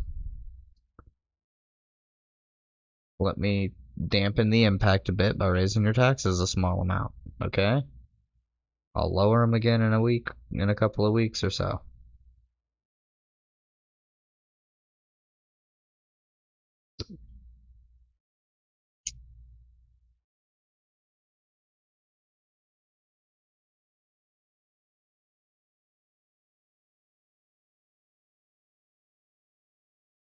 The Bastardians are all the same race. We have to help each other. You're declaring war on this faction of us. You're declaring war on all factions of us, in my opinion.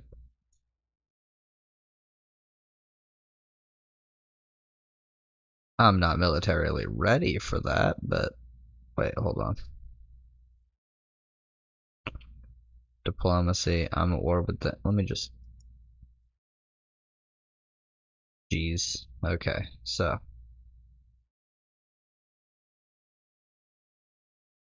We share a common ally, enemy. We share. Okay, so I am no threat. What are they on? The first in treasury. Okay, so I need to trade with first in tourism income. I need to trade with this one.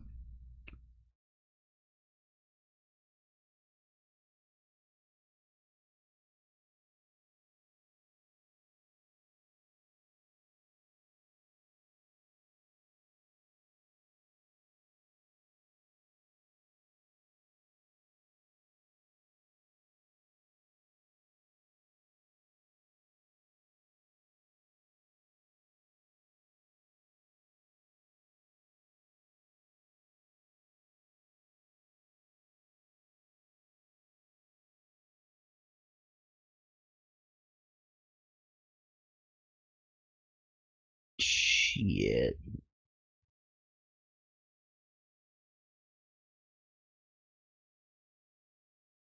Two antimatter. Two Promethean. Two Thulium.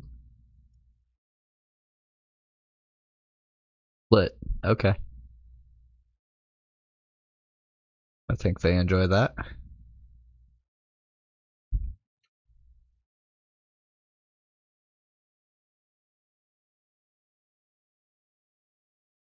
What does terraforming actually do?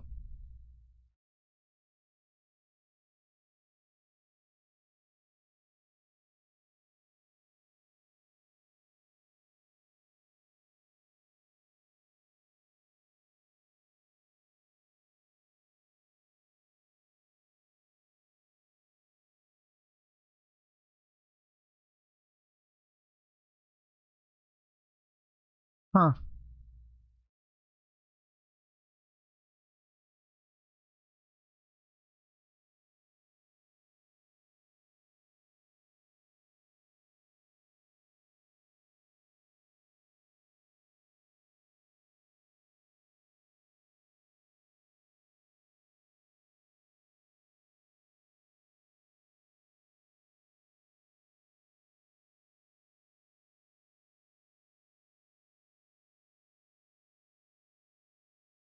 Nope, that's the one.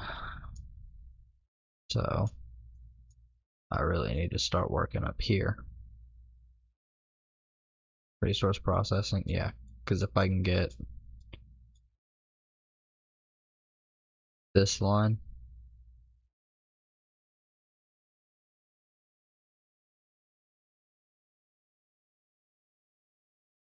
So it's the one above what I'm actually working on at the moment.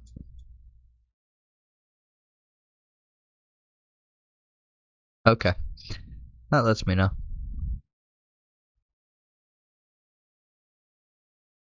Sharply reduce top speeds. Okay, chairman. There isn't enough here. Me. I want me.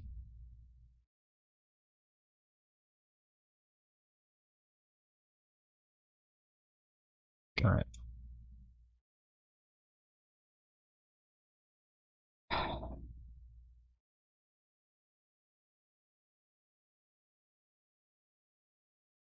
You know what? I think they will be probably the most likely to work with us.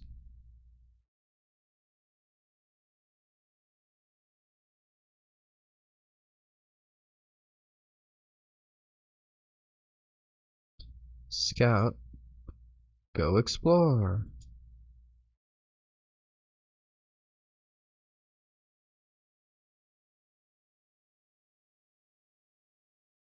Losing money at a fucking alarming rate, according to my advisors over here, you know?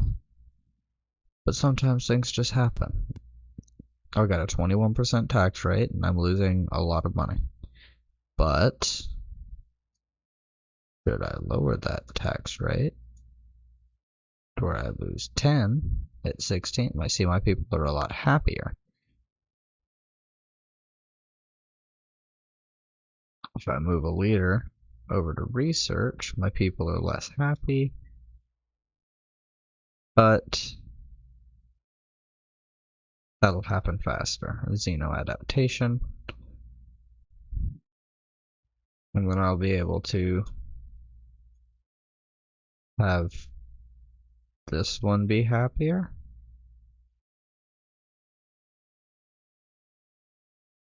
See?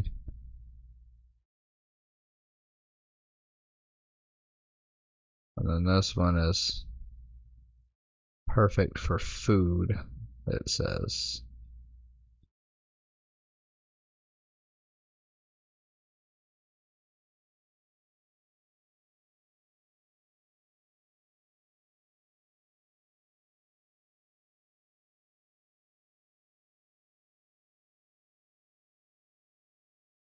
That is disappointing. Very little to be gained from the war.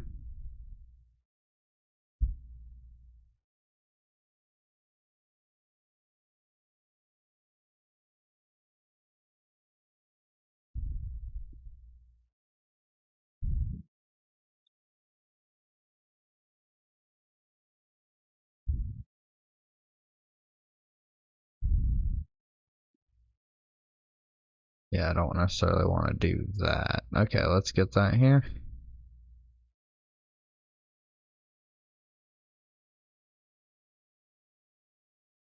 Oh, this one can get Xenoarchaeology Institute. Boom.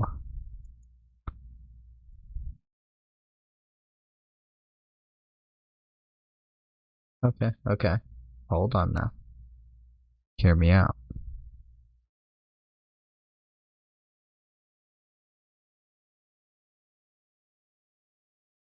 No, no, no.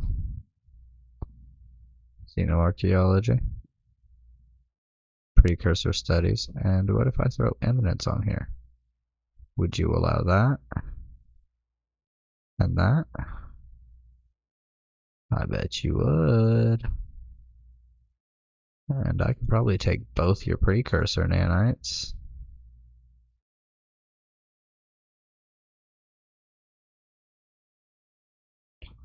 Not a colony, though. You have a lot of colonies. Jeez.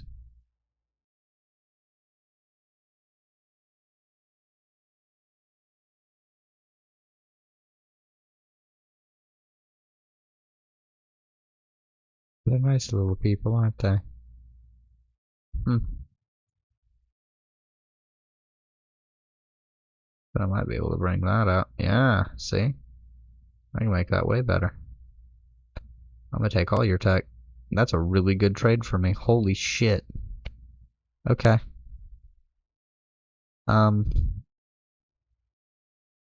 That's excellent.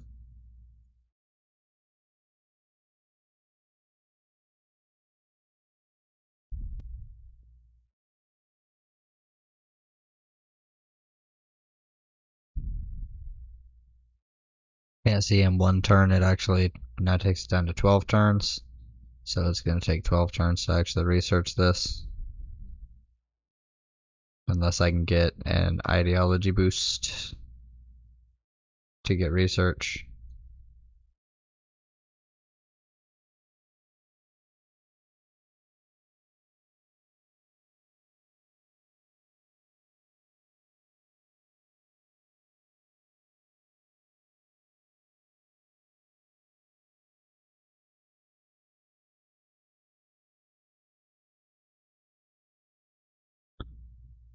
Okay.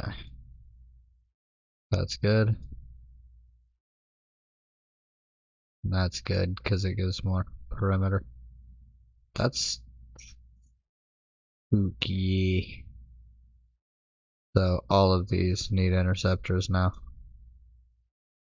That's awesome. I'm so happy with this. Give me interceptor drones. Okay, that's a lot of money, but you know what? They're all upgraded. They're good. They're good. Hey guys, don't be upset. Your taxes are low, and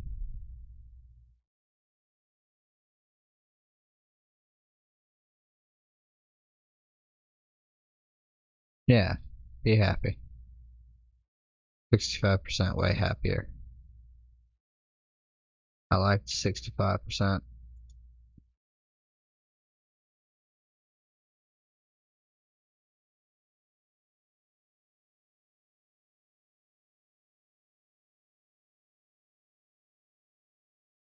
How's about this? Alright, we'll keep that. You throw in a Xeno adaptation. I'll throw in a defense systems. And a weapon systems. And you're gonna throw in one of your antimatter. Boom, now I'm done.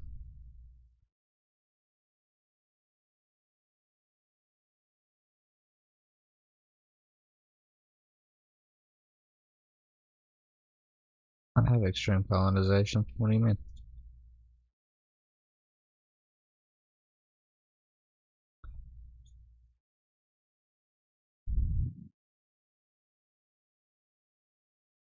See, I've never had a direct path that I've looked through before, and now that I've seen what I can do, I go Xeno Experimentation Space Laboratories, Xeno Research Space, Star-based networking, neurolinking, institutional research, collaborative experimentation, and then whenever it gets to here, I get integrated research, research matrix, deeper knowledge, quantum understanding, and then beyond mortality, and I can win.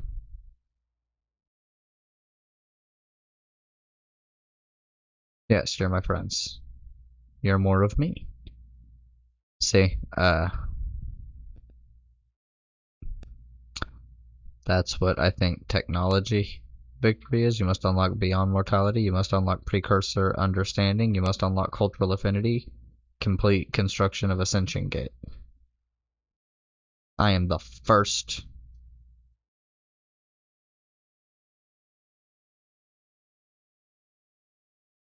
And if I keep getting, like, because of what I chose, if I get, let me go to my civilization, let me go to my commands. What is this? Oh.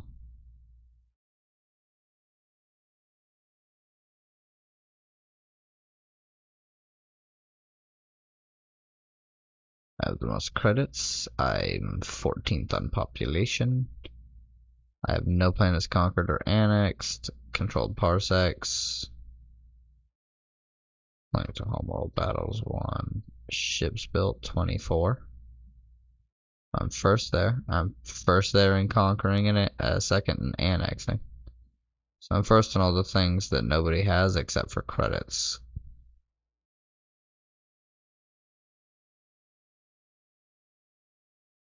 Make the deal.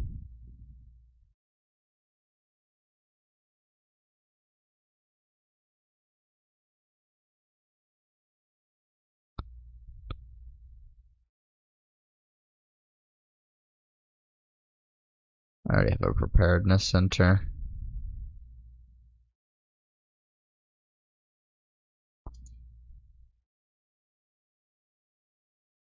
Okay, I think spy. It's not that hard. The entire point is to build up enough spies that you can just dump them all into a person that you think is going to become your enemy. You steal all the tech that you can from them. You move them around to other people whenever you need. My people are very happy right now. I'm still hemorrhaging money like nobody's business.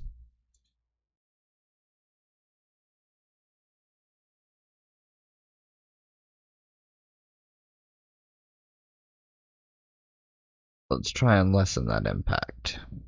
20%, 8 minus 8.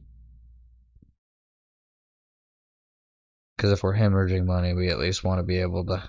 We want the people to be happy. We want the colonies to be happy because they're going to produce the buildings and shit faster. See that preparedness center is taking a while, and that soil engineering is taking a while.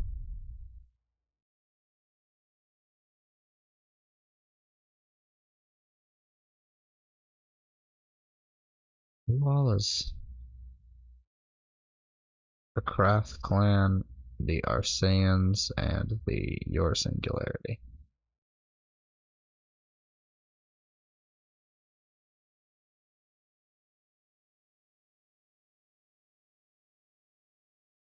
I have 3 antimatter.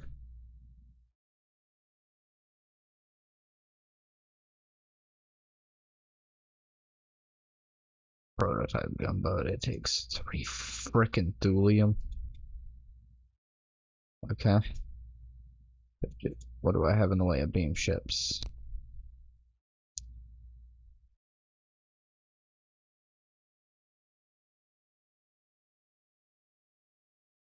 Okay, 2 and 12, and then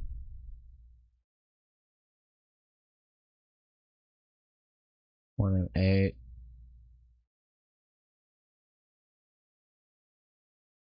Can I rush the? Nope. I technically could, but I'm not gonna.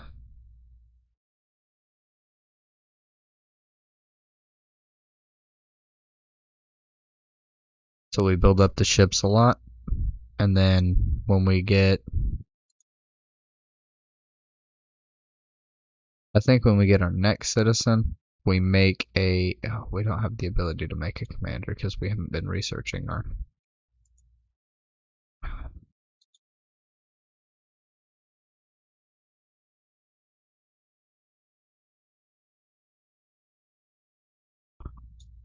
It's so hard to do this. Okay, well.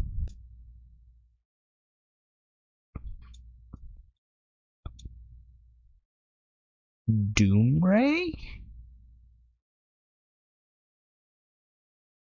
Nightmare torpedoes? Singularity drivers?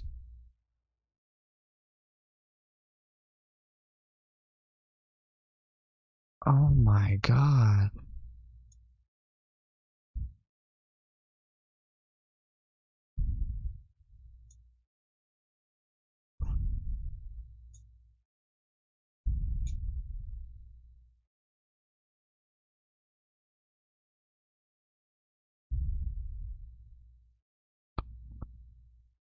What? Okay.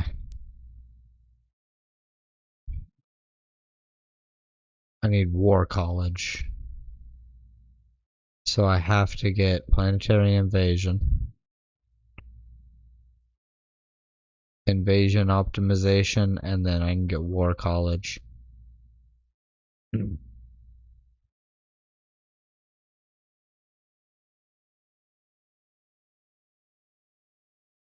Okay. Why does everybody all the time come after poor little old me? I'm not doing nothing. They're always after me.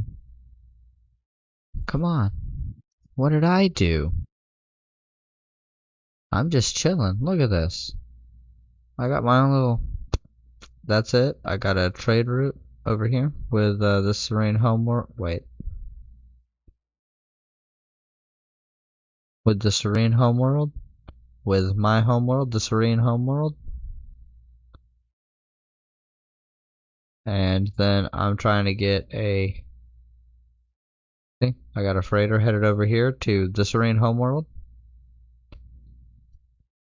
It's the Mustardians. See, they have Grand Phoenix. Ah.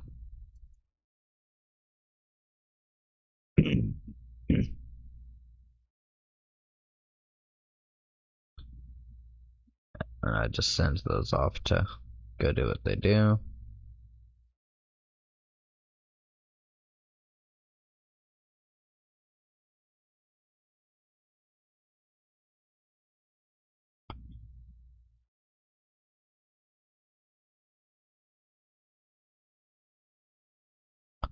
No, it's still exploring. What are you doing? Like, why are you?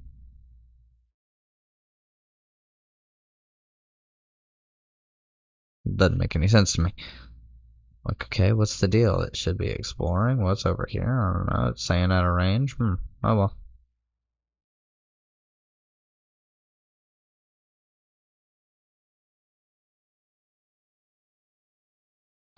Hey, you can't come colonize my shit, bro.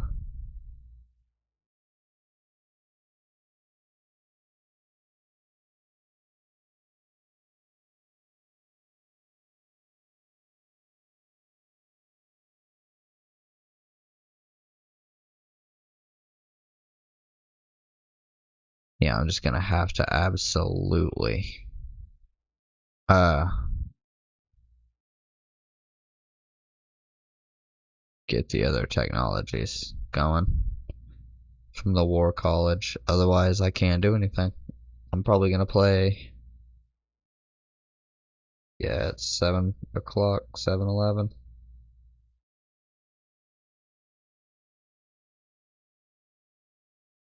That's my icy drink.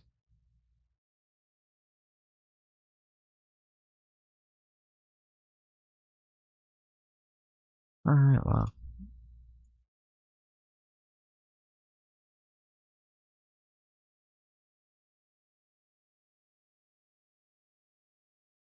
Want to take out their one little ship, please? No?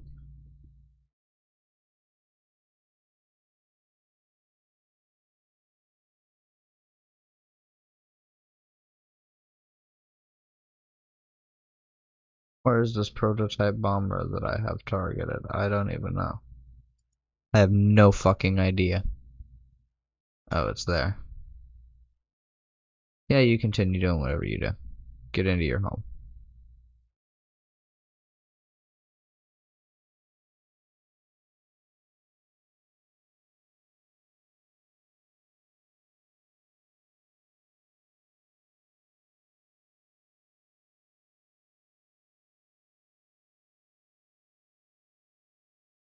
Oh yeah, the Yor are just declaring war. Alright, so the quick question is how many people are declaring war on me? 1, 2, 3, 4, 5 total?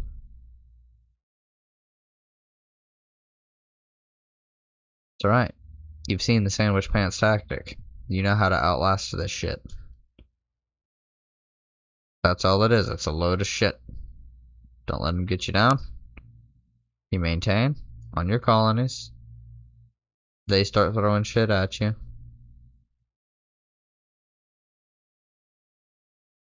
You're making prototype bomber. You're making the final scout before you start the defenders.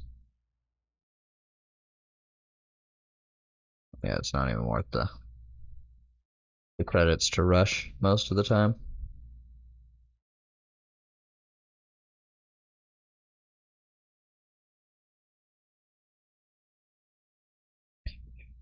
But that means that I have a lot of work to do in the field of technologies. But I have to build up my military real quick. I have to build it up even faster.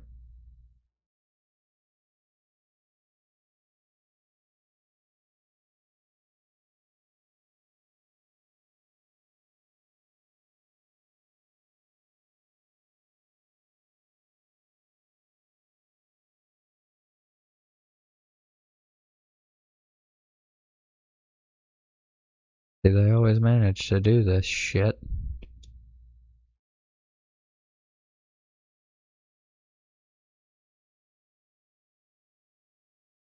I don't know. Idle ship.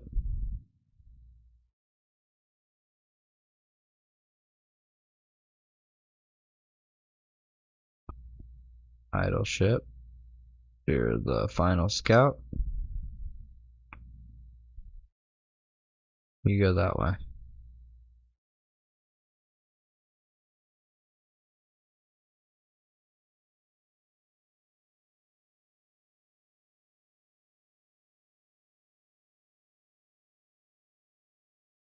Let's make it a little bit better over here, because, you know, gotta keep my shit up to par.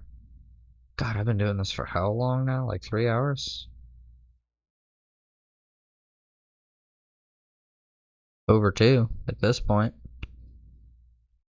I should probably go prepare dinner.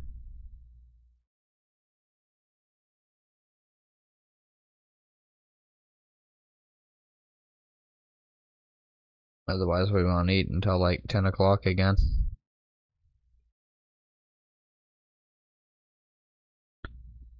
Alright, well, I'm gonna go ahead and save this game. I lost Mustardian too.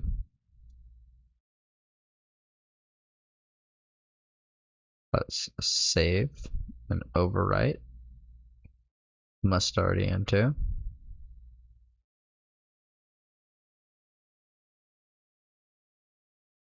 Wait for that to disappear so that I know it's fully saved.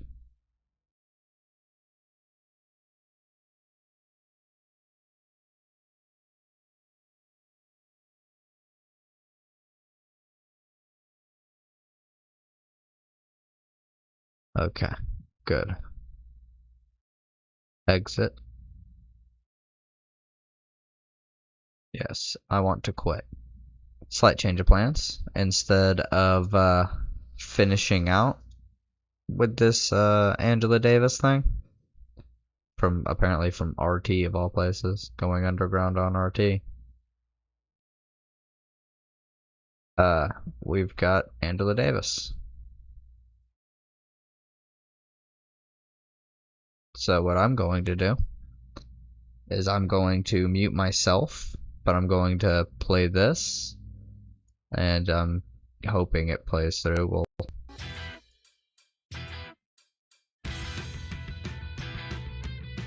Yeah, okay, so I'm gonna mute myself, and I'm gonna put my earpiece in and listen to this. I'm gonna go make dinner, because this is 30 minutes, you know? Well, at least I'm gonna go start prepping it. I'm gonna come back. I'm gonna have to make some commentary and stuff, you know? It's just how it is with YouTube and everything. But it's Angela Davis, and I wanted to do something for Black History Month, and I decided this was something I could do, which is literally listen to black leaders. So, here we go. Let me mute myself. I'm gonna start this and get my own stream pulled up. I know.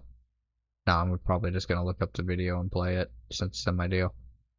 And when it's done,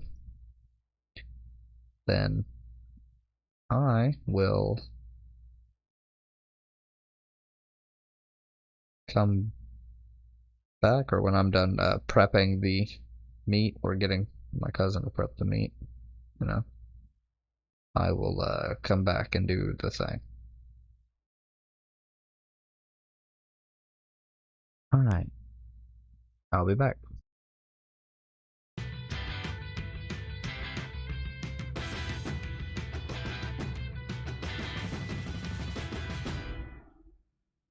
I'm Afshin Ratansi, and we're going underground as further demonstrations against apparent racial capitalism take place in London, alongside those continuing in the United States that some see as the beginning of a revolution. Coming up on the show, with all but civil war raging in the United States, what now for the global movement for justice and equality sparked by the police murder of George Floyd? We ask one of the most important activists of all time, former Black Panther Angela Davis, about organizing in the face of armored vehicles and tear gas, and if anything has changed since she was one of the FBI's most wanted.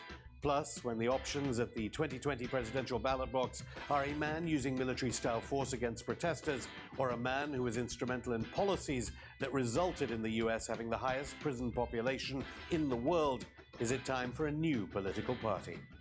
All this and more coming up in today's Going Underground. But first, as protests continue today around the world in the wake of the murder of George Floyd, many are now asking how the political movement it catalyzed can foment true change and perhaps even revolution. One woman who knows exactly how hard the struggle against systematic oppression and racial capitalism is the legendary Black Panther activist, Professor Angela Davis, whose fight for equality in the 60s and 70s led then President Richard Nixon to refer to her as a dangerous terrorist. She joins me via Skype from Oakland in California. Thank you so much, Professor Angela Davis, for coming on Going Underground. Can I just ask you right at the beginning, there's a lot of quoting of the great writer James Baldwin at the moment. He actually wrote an open letter to you. What did he mean when he said our bodies must render impossible the corridor to the gas chamber?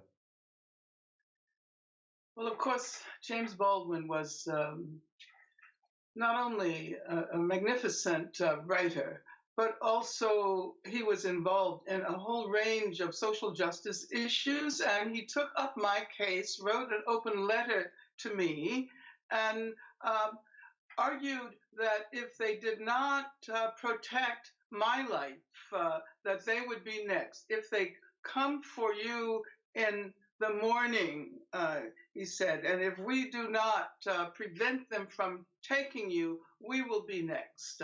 So that is actually the very theme of the mass movements that have developed against racism, against misogyny, against climate injustice, etc. Of course, the words reverberate starkly today because of the use of the word gas chamber. The state of California still has a gas chamber, which is located in San Quentin prison, the site of many demonstrations over the last period, precisely because of the fact that prisons encourage the spread of COVID-19. Oakland, where you're speaking to me from, known quite as a progressive place around the world, spends an enormous proportion of its budget on police and police activities.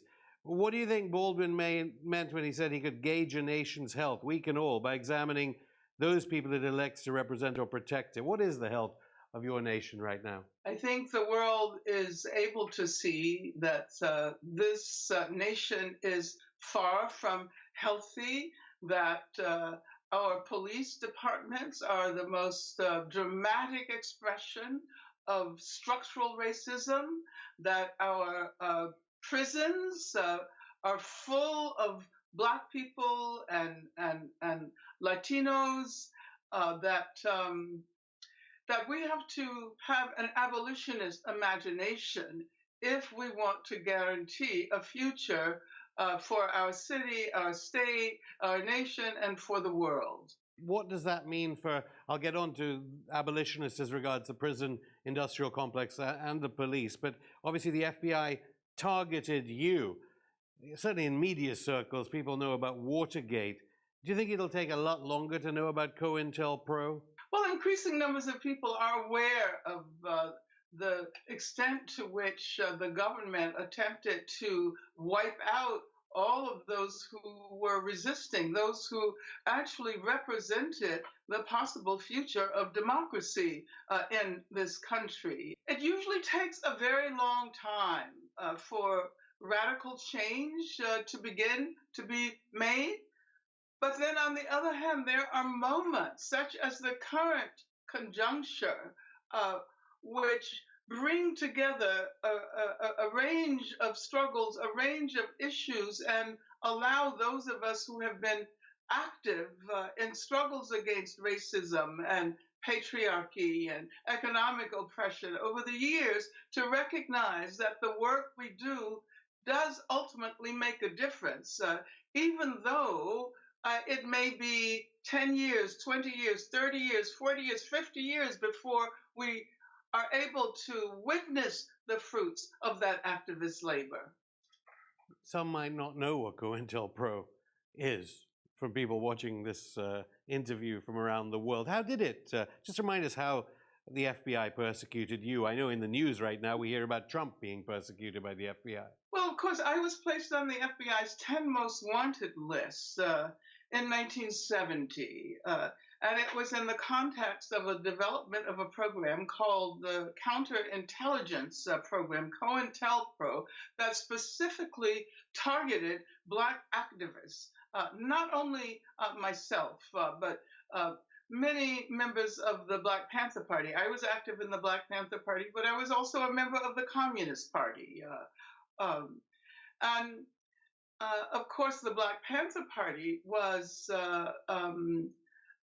targeted in particular and was said to be the most dangerous threat to the nation by J. Edgar Hoover, who at that time was the head of the FBI. But I should also point out that Assata Shakur, who is still alive and who lives in Cuba now, was a few years ago designated as one of the 10 most dangerous terrorists in the world. And so the FBI continues to use its force to single out and to challenge those who are trying to bring about radical change in this country. I think that could have been during the Obama administration. She was designated. Yes, it was during the Obama administration. Absolutely. Well, we'll get to his Vice President Joe Biden in a second, but you talk there about communism. You have used the phrase racial capitalism. Has the role of a revolutionary changed since back in '72 when you said that it means wanting to change society to promote a world where needs and interests are responded to? Well, I use the term racial capitalism, which comes from the political scientist and Black studies scholar Cedric Robinson, who pointed out that capitalism has always been infused with racism from the outset to the present, so that we should not think about racism and capitalism as discrete entities. They are both interconnected with each other. But I think that this is really a pivotal moment, not only in the history of the U.S., but also in global history. We collectively witnessed the lynching of George Floyd at a time when the world was sheltered in place, attempting to avoid being infected by COVID-19. And of course, the struggle against lynching and against racist violence has an extremely long history that dates back to the immediate aftermath of slavery. So I would say that this moment has been a long time coming. I don't think that anyone expected that it would develop quite in the way that it did. But the particular confluence of revealing the structural racism that made Black and Latinx communities more vulnerable to COVID-19, combined not only with the horrendous murder of George Floyd, but also Ahmaud Arbery, Breonna Taylor, and Tony McDade.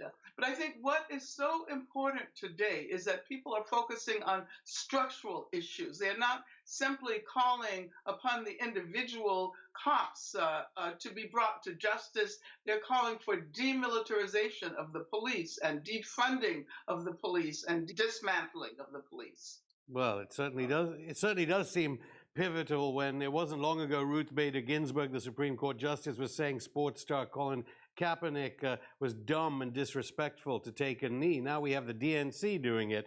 What did it make you feel when you saw Nancy Pelosi and the others wearing Ghanaian traditional kente cloth worn famously by Kwame Nkrumah before he was overthrown by the CIA. Okay, it's kind of a bizarre image, of course, but when I analyze it, what I see is the impact of mass movements, the impact of the protests, the solidarity that was intended by that act is a solidarity that was demanded by millions of people in the street. But of course, they have to do a great deal more than take a knee, like Colin Kaepernick did, a great deal more than wear kente cloths. And we will see what happens over the coming period. Scotland has voted to stop the selling of tear gas, rubber-coated steel bullets, and riot shields to the United States. Do you urge other countries to stop selling riot control gear to the United States after what we've seen on our TV screens of the protests? Oh, absolutely. And I think it's important to point out in this context that it was back in 2014, in the context of the Ferguson uprisings, that the militarization of the police was revealed, and the fact that the tear gas that was being used in occupied Palestine was the same tear gas that was being used in Ferguson.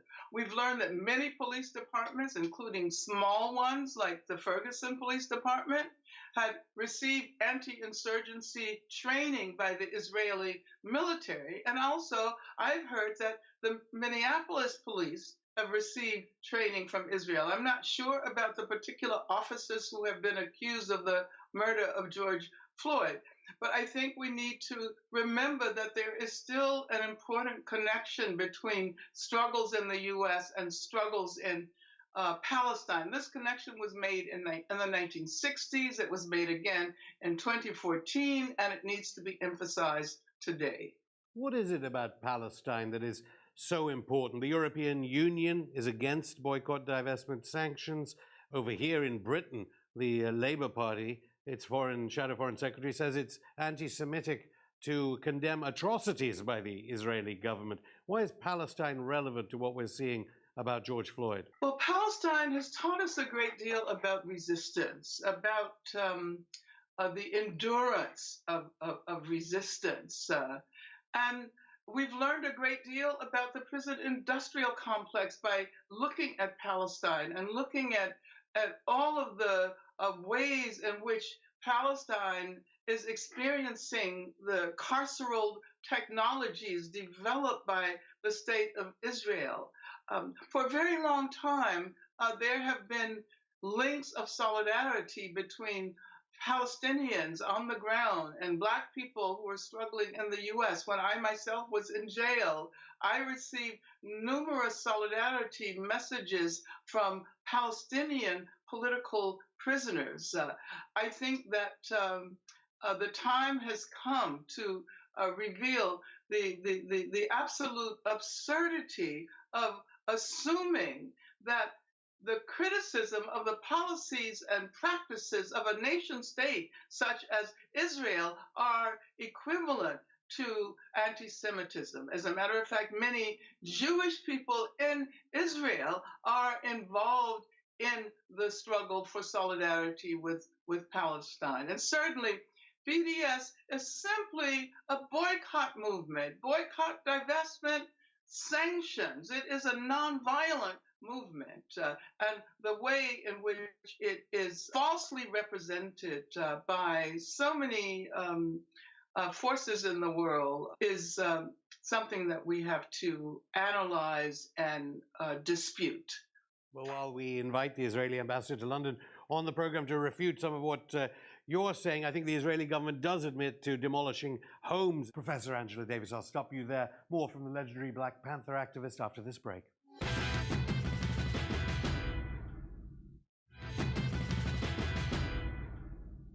Welcome back. I'm still here with one of the most influential activists of the last century, Professor Angela Davis. Local police forces, state police forces, can surely say nothing like the action they are taking against the George Floyd protesters is like what happened against MOVE in 1985 in Philadelphia when children were killed, aerial bombardment of homes, and so forth. Do you think things are better today? Well, I think things are better in the sense that we know better, that we're able to analyze, more effectively understand the meaning of the kind of policing to which people in this country have been subjected for a very long time. It is important to remember that the legacy of slavery is a part of the process of policing today. The slave patrols during slavery and the aftermath, the emergence of racist laws and the use of law enforcement to guarantee the unfolding of horrendous lynchings. I think things are better today because we recognize the institutional character of this racism. We're not simply saying that the individuals who commit these horrendous acts are responsible. We're pointing to the systems, we're pointing to the structures, and this insistence on understanding structural racism, institutional racism, state racism is relatively new. And this is what has made this particular historical moment so exciting. And yet, with this gain in consciousness, the increase in budgets for police forces seems staggering. The New York Police Department has a $6 billion budget. That's bigger than Vietnam's defense budget. Vietnam, of course, which defeated the United States of America. What is behind these massive police budgets?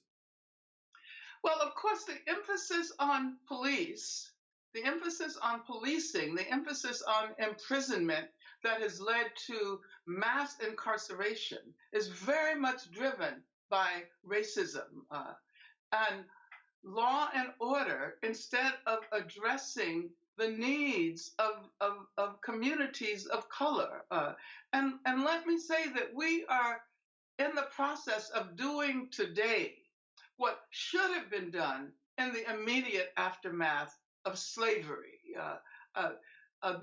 These processes of guaranteeing that previously enslaved people, indigenous people subject to the genocidal impact of colonization, Latinx communities, that there should have been efforts long ago to consider what kind of changes in our society would be required in order to guarantee equality and justice for all, and specifically racial and economic and gender justice and equality. You mentioned mass incarceration. Some, probably not in the corridors of DNC power, think Joe Biden may be synonymous with mass incarceration. What would you say to someone thinking of voting for Joe Biden in November? Well, I'm not really happy about Joe Biden. So I think that in the long run, we need to break out of the two-party system, both of which are very much tied to corporate capitalism. But of course, that is for the long run. And we have less than 5 months before the upcoming election. I don't see this election as being about choosing a candidate who will be able to lead us in the right direction.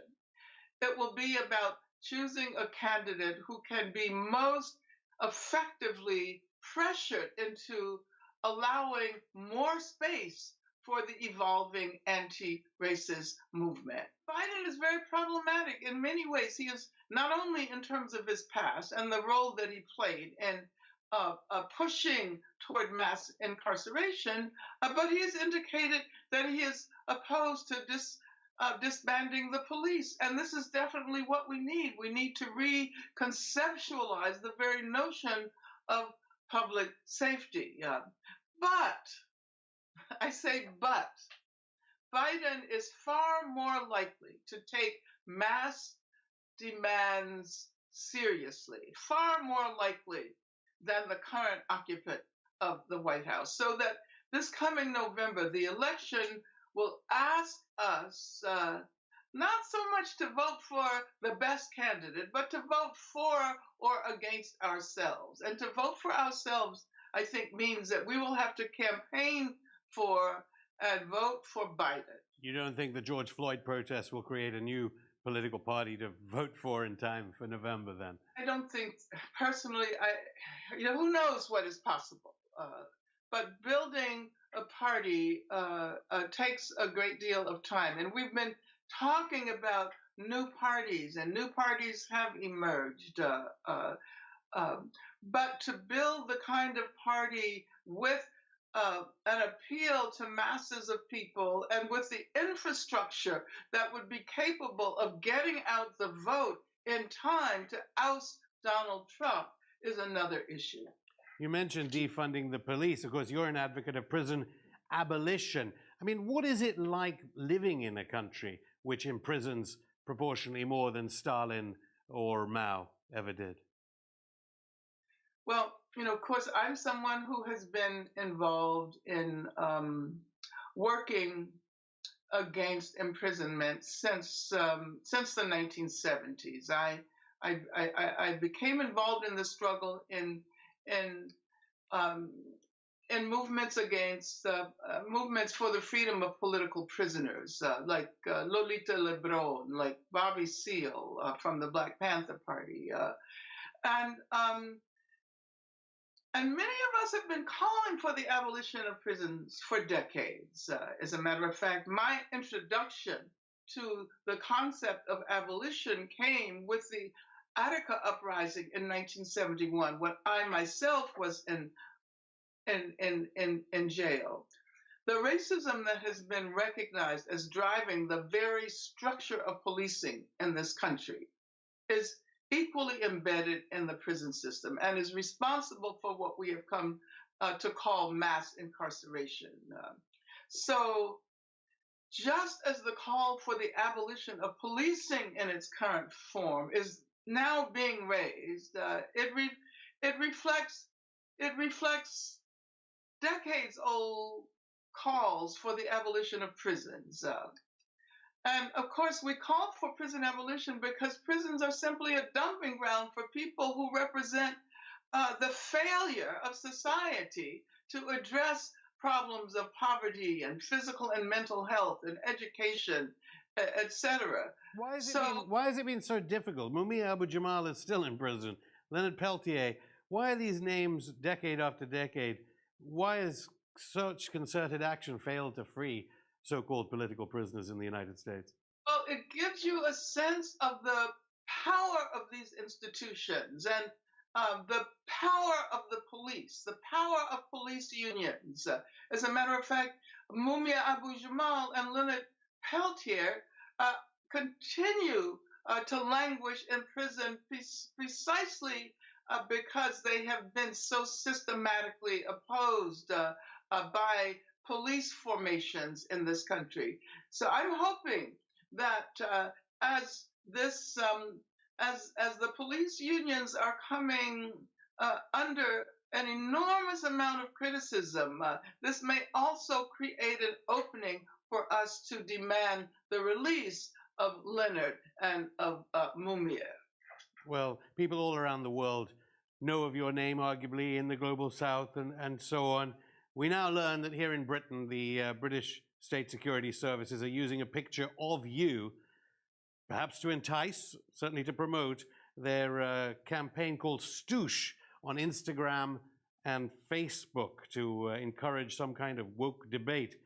What do you think about how you've been co-opted now in this latest British intervention by the security forces here? Well, it doesn't surprise me. And I think it's important to be aware that all kinds of strategies are being employed, will be employed to try to arrest the global wave of resistance.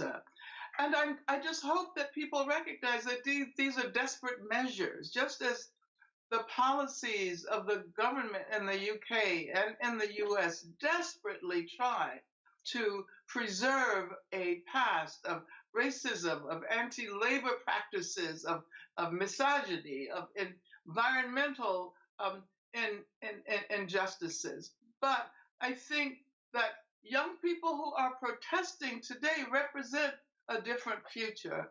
And the only thing I can say is may they prevail. Well, just finally then, as statues fall all around the world to imperialists, often the placards read, "by any means necessary," Malcolm X's famous quote. What do you think that phrase means 55 years after Malcolm X's assassination?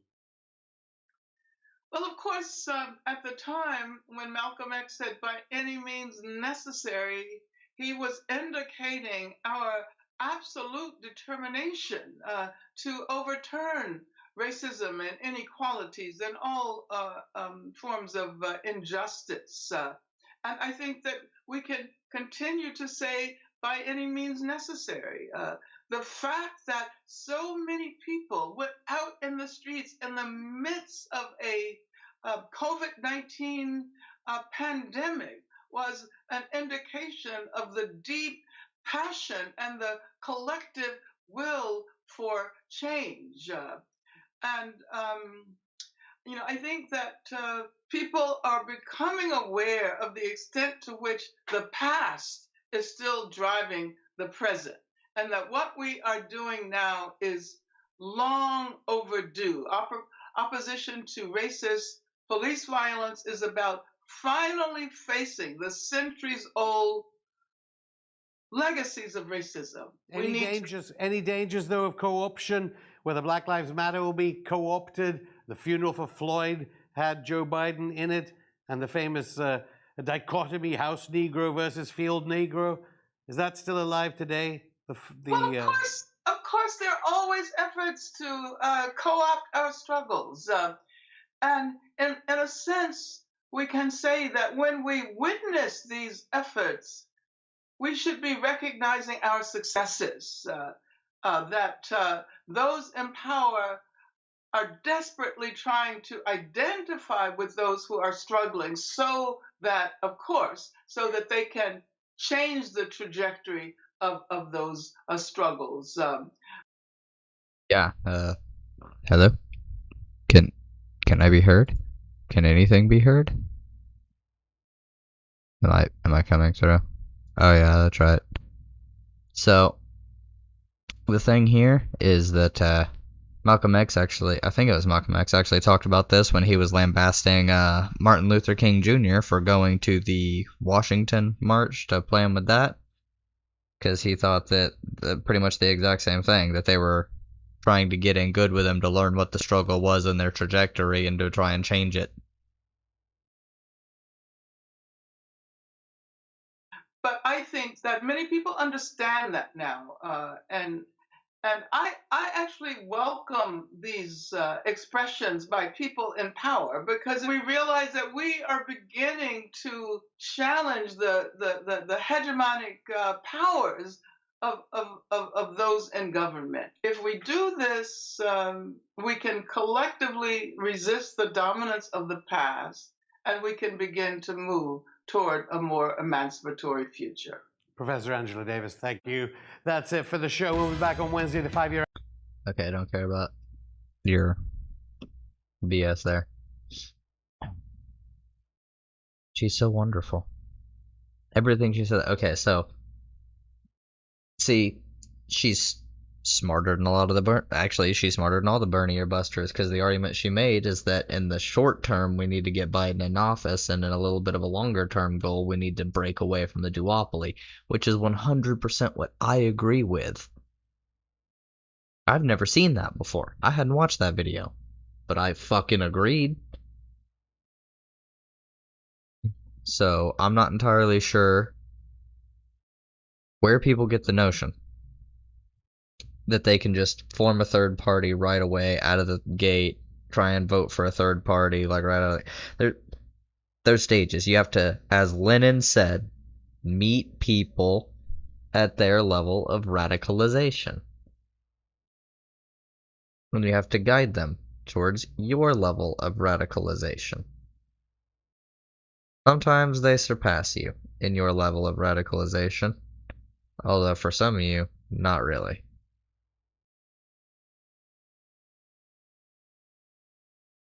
Oh, Jeff Bezos steps down after Amazon caught stealing tips. Oh.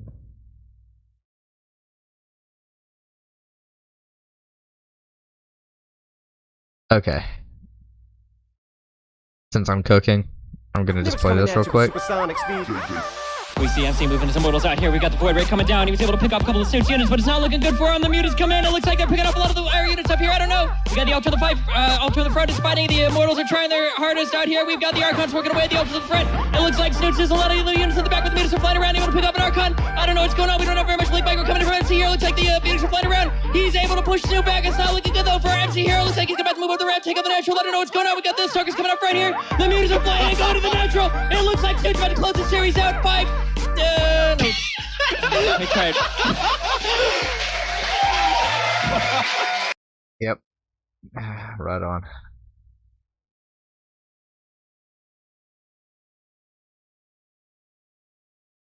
Where's my money, Joe Biden? Where is my money, Joe Biden? But yeah, I am cooking dinner still, so, you know what? Let's throw you guys on some,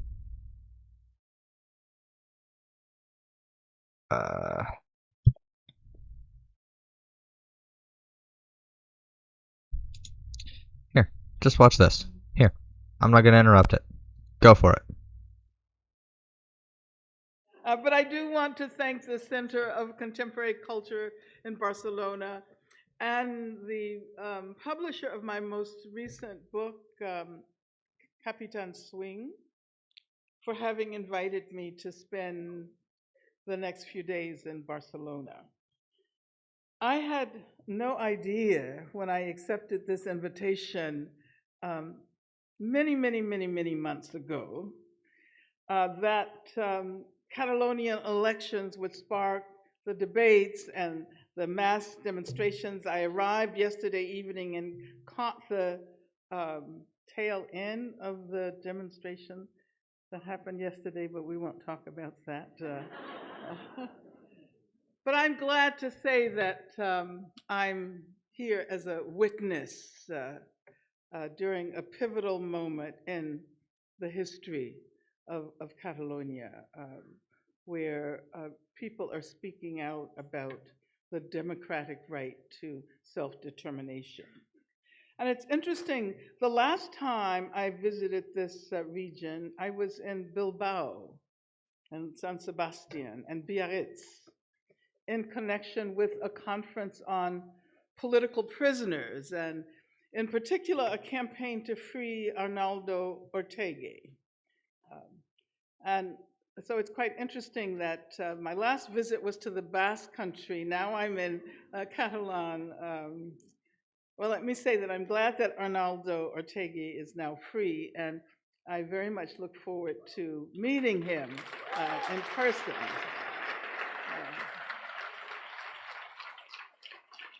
I actually went to Bilbao with the intention of visiting him in prison. And I only made it to the gates of the prison. They would not allow me to come in. And I noticed that he wrote a preface to my autobiography that was also published. I didn't know that. I just saw someone with a copy a short time ago. But let me get to the title of my presentation, and I should tell you that I injured my foot hiking, and this is the first talk I've given where I have to stand up for 45 minutes or so, and I think I can endure. If not, I'll just move over to the chair, okay? Now, I'm fine now. The title of my presentation this evening, I was actually asked to talk about this topic, Revolution Today. And I hope I'm not disappointing people who may have expected me to provide formulas for fomenting revolution. I wish I could do that. But unfortunately, I don't think there are such formulas. And I want to actually reflect on changing meanings of revolution. And so I want to begin by evoking a memory. And as I listened to that very extensive introduction, which was great because I was happy to have the opportunity to remember some things which may have faded away somewhat. And so I want to evoke a memory of participating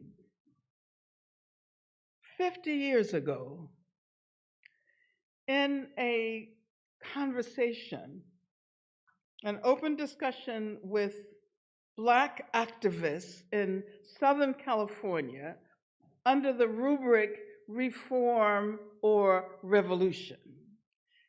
This discussion was moderated by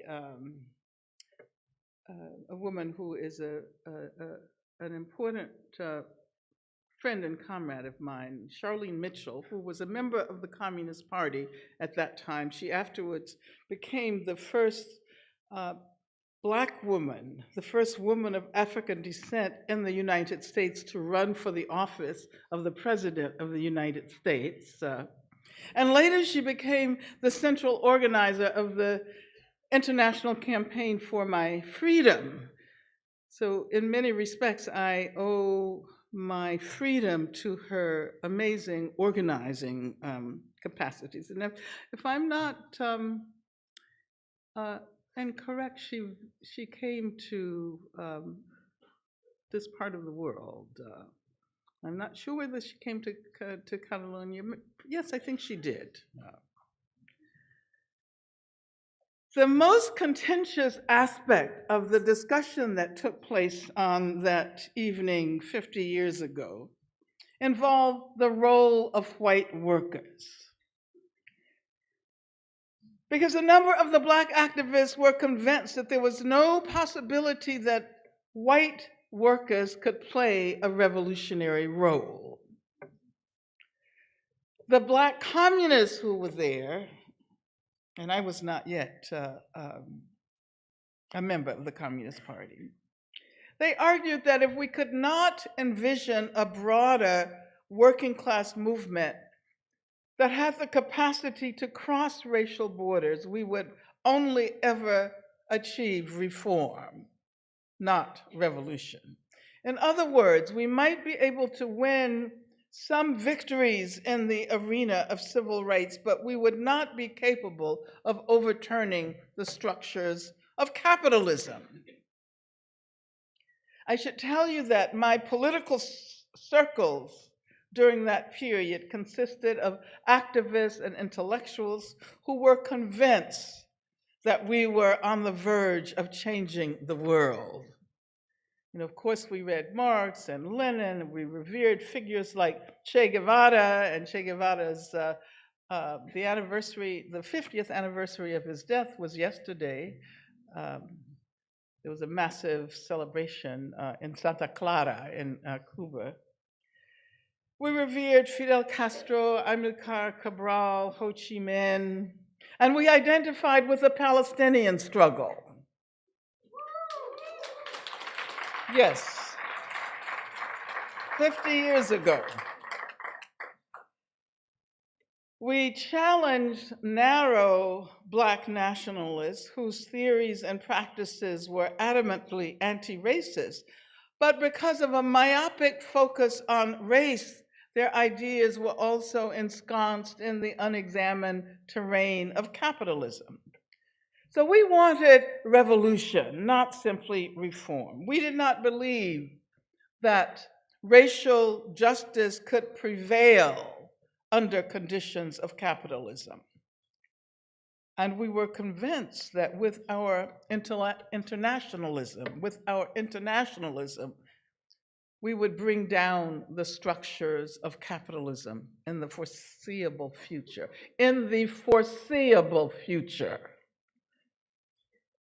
During that period, no one could have persuaded us that revolution was not forthcoming. We read we theorized, we organized, we struggled with the kind of intensity that emanates from the conviction that revolution is on the horizon. We wanted socialism and we wanted racial justice. And we were convinced that we could achieve these goals. Let me say parenthetically that we had not yet learned how to incorporate gender or sexuality or a range of other issues in our analysis. But looking back on that era, I can say that I am extremely happy that I had the opportunity to experience that palpable certainty that a radical change was about to happen, even if we turned out to be wrong. And of course, you already know the outcome. The revolution didn't come. The revolution we were fighting for never really materialized in the way we had conceptualized it. But in the very process of fighting this unsuccessful revolution, and in one sense very unsuccessful in the sense that capitalism would become more powerful than ever. In the process of fighting that unsuccessful revolution, we learned crucial lessons about the process of revolutionary change. And I think we helped to produce changes that have in many ways revolutionized the way we think about human relations and the planet we collectively inhabit. We did not achieve socialism in the world, but we did discover how much more profound and complicated revolutionary processes need to be.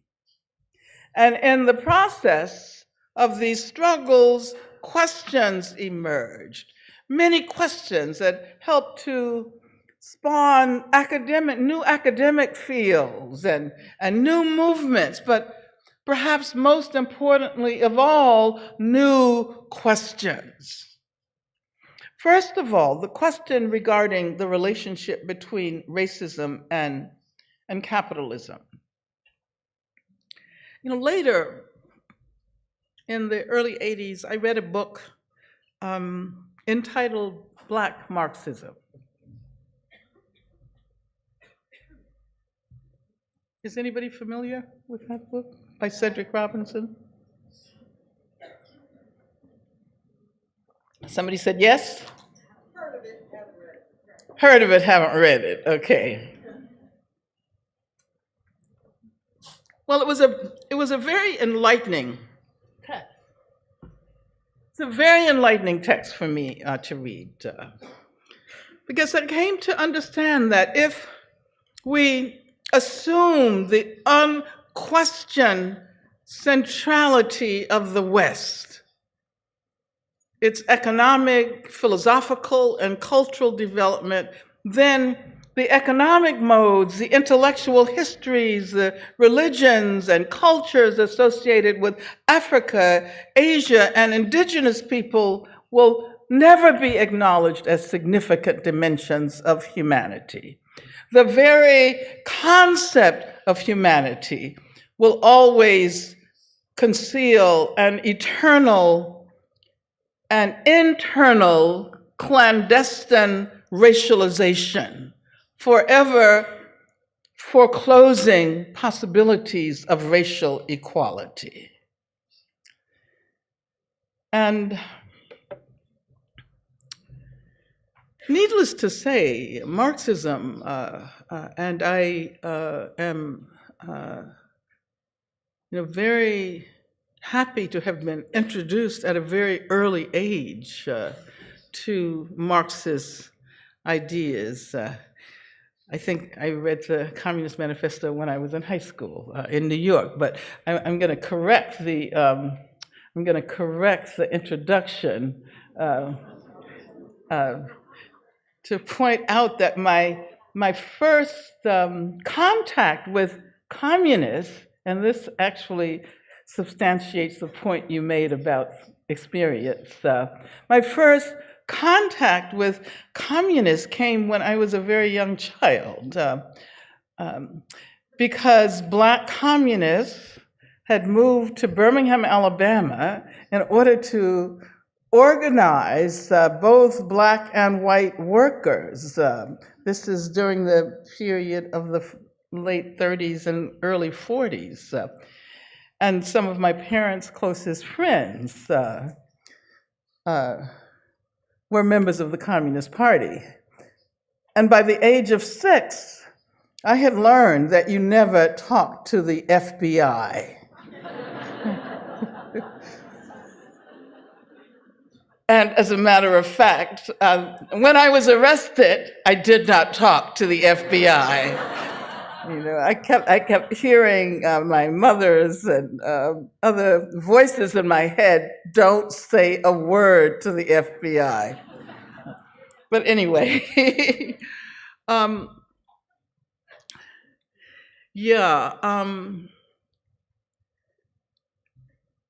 Cedric Robinson's analyses, which in a sense are both an embracing of and a critique of the Enlightenment context of Marxism. It revealed new ways of thinking and acting precisely through encounters between Marxism and Black intellectuals and activists who helped to constitute what Robinson called, and others such as Robin Kelly and many others have called, the Black radical tradition. Although Eric Williams' book, Capitalism and Slavery, was published in 1944, and now you know that that was the same year I was born, thanks to the introduction.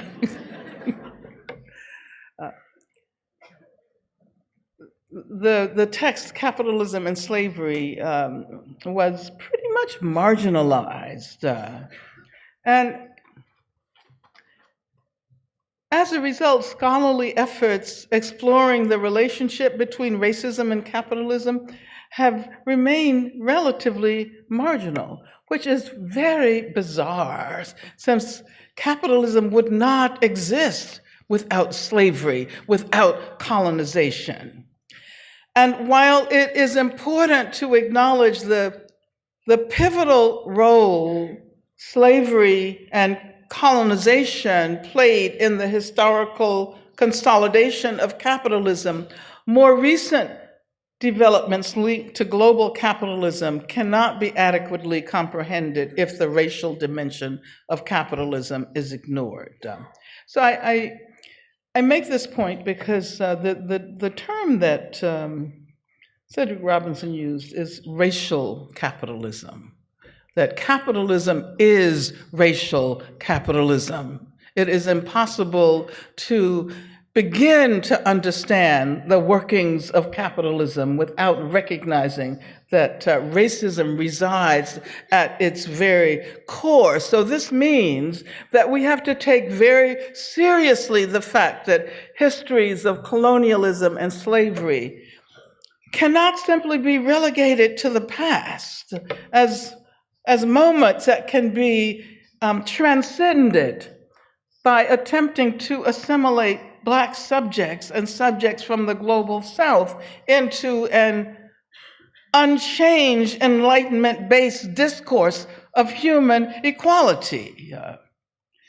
And this, of course, is what we have experienced.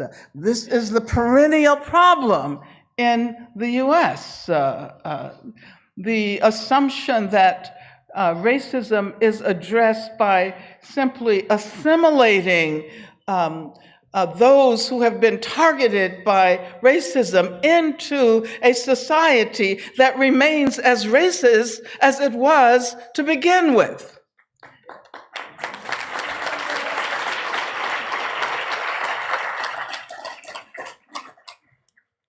the racism underlying these histories of colonialism and slavery are now asserting themselves with a vengeance here in Europe, but also in Africa, in Australia, in North America. The failure to address what is often referred to as the refugee crisis or the immigration crisis represents the contemporary presence of these histories. The deeply racist responses from failures to admit refugees by European countries to the overt Islamophobic attacks by the Trump administration, and I promised myself I wouldn't talk too much about Donald Trump because we might end up overspending our time here. But I have to point out that the threat to build a wall to prevent Mexicans and Central Americans from entering the US, which of course replicates the apartheid wall in Palestine. Let us not forget that. This constitutes an effort to ignore the contemporary consequences of those histories of colonialism. And since I evoked the Israeli occupation of Palestine, let me say that that represents not only the most egregious form of contemporary settler colonialism, but a settler colonial state that is intent on continuing to expand. As a matter of fact, solidarity with the Palestinian struggle and support for the boycott, divestment, and sanctions movement should be on the agenda of all progressive struggles today.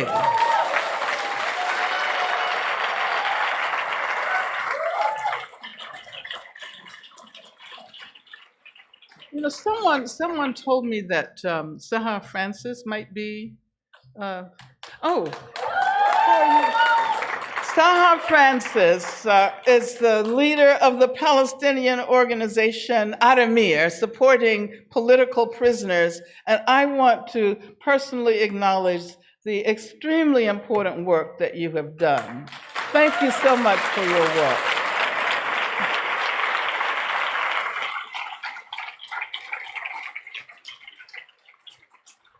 And I was extremely happy to be able to witness and assist in developing the ties of solidarity between Black movements in the US and the Palestinian movement, not only because I feel it is our responsibility to offer that solidarity, but because of the fact that we have a great deal to learn from the Palestinian struggle. When we look at the struggle in Palestine, it becomes clear that state violence against Black communities in the US cannot be eradicated by simply hiring better police officers, by hiring police who are less racist, or who have attended anti-racism workshops. And of course, all the while keeping the police apparatus intact. And that apparatus incorporates some of the histories of colonialism and slavery I was referring to. So it has been very helpful to activist groups in the US who have learned an enormous amount from our relationship with the Palestinian struggle. So thank you so much. I'm so glad to see you here, Sahar. Thank you. The point I'm trying to make is that revolutionary change is impossible as long as we do not address the extent to which repressive apparatuses, police, prisons, etc., and the social structures preserve these racialized, and racist histories. I guess I'm suggesting also that the Enlightenment imperative of progress, that we always look toward future progress. And the West, the countries of the global North, come to symbolize that progress, which places Africa, other countries in the global South at a great disadvantage. But if we assent to that imperative of always looking toward future progress, it prevents us from seriously engaging with the past. I think about white people in the US who try to excuse themselves from responsibility for the continued reproduction of racist structures and discourses by saying, "But I never owned slaves," or "I never attacked Native Americans," or "I never joined the Ku Klux Klan." This simplistic, neoliberal, individualistic notion of responsibility that denies the impact of history is precisely the reason why so many historical conjunctures in the US have been defined by racial explosions. In the US, and you can draw your own conclusions about the situation in Europe, but I can say that I have experienced on many occasions efforts on the part of white people in Europe to point elsewhere as the site of racism, that the US has been the site of racism, and South Africa has been the site of racism, but failing to examine and critically engage with racism within their own backyards. And I say this because I can remember when, and I'm going off script here, if that's okay. I can remember when I traveled in Europe to thank people for the amazing organizing that was done around the demand for my freedom. I know that I would not be free today had it not been for the millions of people throughout the continent of Europe who stood up and said no to racism and repression in the US. And I am deeply thankful to every person who was involved in that movement. And at the same time, I can say that I was very disappointed when many of the same people were reluctant to engage in conversations about immigrants way back when. Or when I would visit France, and most of my friends in France were, from Africa or Haiti or Guadeloupe, or, they were Black people.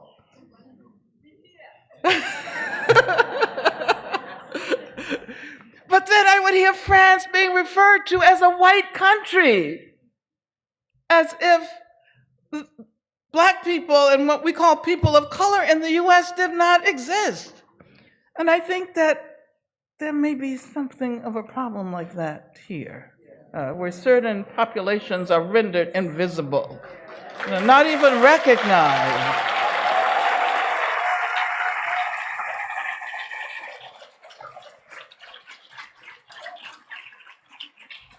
And you see where we are in the US. We have never seriously considered the irreparable damage done by the enslavement of African-descended people and the genocidal colonization of indigenous people.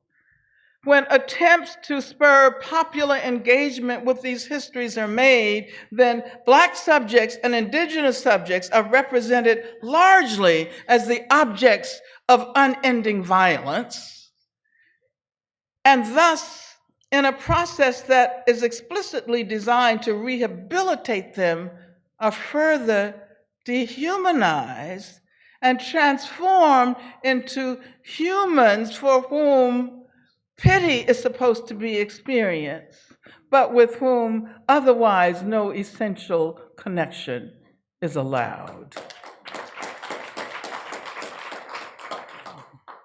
And of course, I could pose the same question here in Catalonia. Have you begun to address the lasting effects of colonization?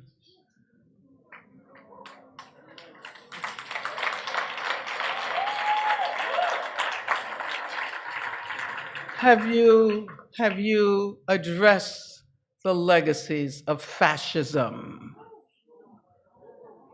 And I can tell you that when I saw the images of the police attacking demonstrators, was that last Sunday?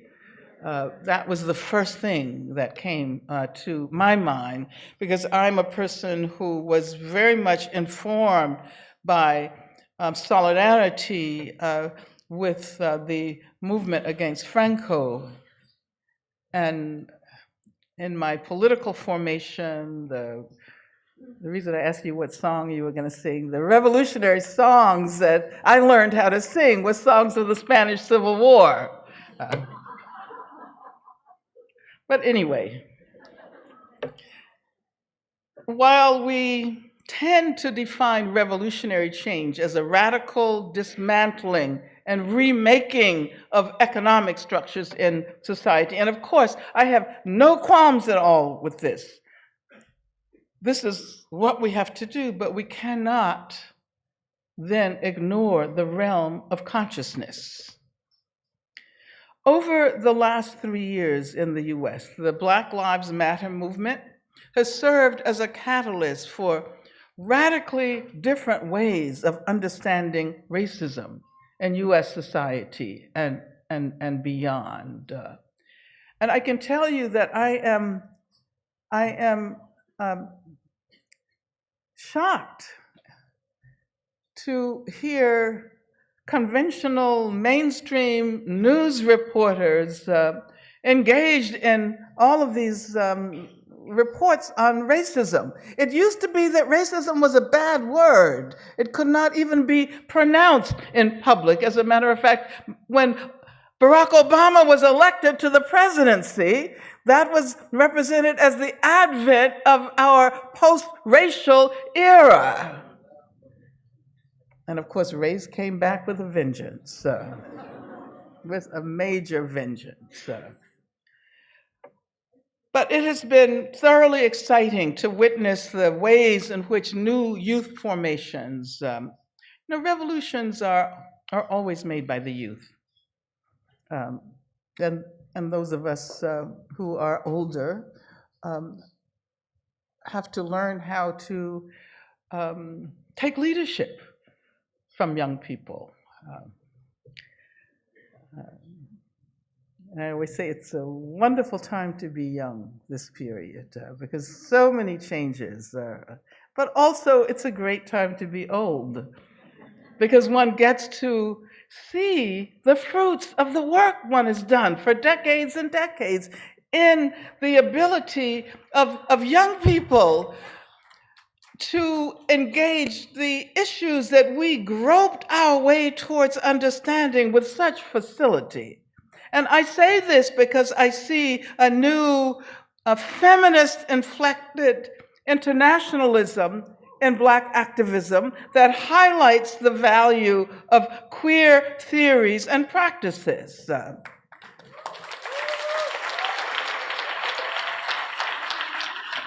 And I also see a structure of leadership which challenges the conventional masculinist, individualistic, charismatic notion of leadership that we've had to deal with for as long as I know. I see the offering of a notion of leadership that is collective. And so when one looks at the organization, the network Black Lives Matter, there are 3 Black women who are the co-leaders of that movement. But I wanted to, do I have time? I wanted to say a few words about the tendency to assume that Black Lives Matter, for example, represents the return of the Black Panther Party. And of course, there's always the tendency to want to do a compare and contrast, kind of analysis. But if one considers the relationship between the Black Panther Party, which celebrated its 50th anniversary in 2016, is that right? Last year, it was founded in 1966, yes. So as we consider the relationship between the Black Panther Party and the contemporary Black Lives Matter movement, and of course there are many organizations. There's Black Youth Project, there's Assata's Daughters, there's the Dream Defenders, there's Justice League. There are a whole number of Black youth organizations across the country. But if one considers the relationship between the Black Panther Party and the contemporary Black Lives Matter movement, it feels like the decades and generations that separate one from the other create a certain incommensurability as a consequence of all of the economic and political and cultural and technological changes that make the contemporary moment so different in many important respects from the late 1960s.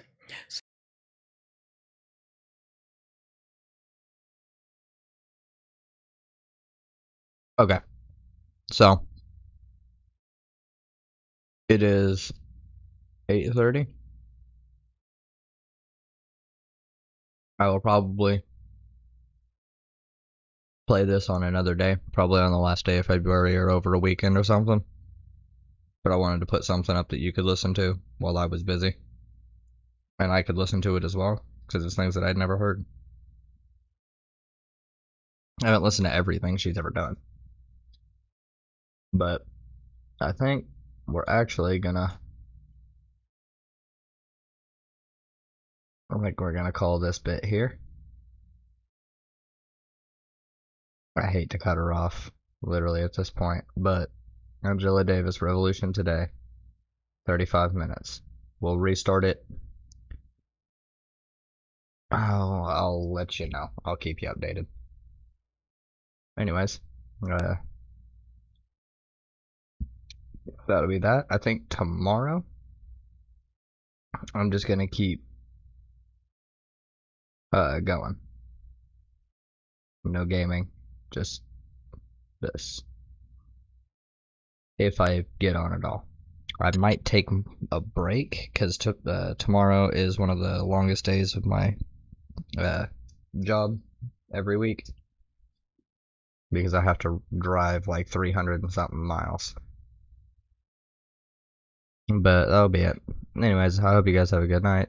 Take care. Like, comment, subscribe, do all that stuff. And that's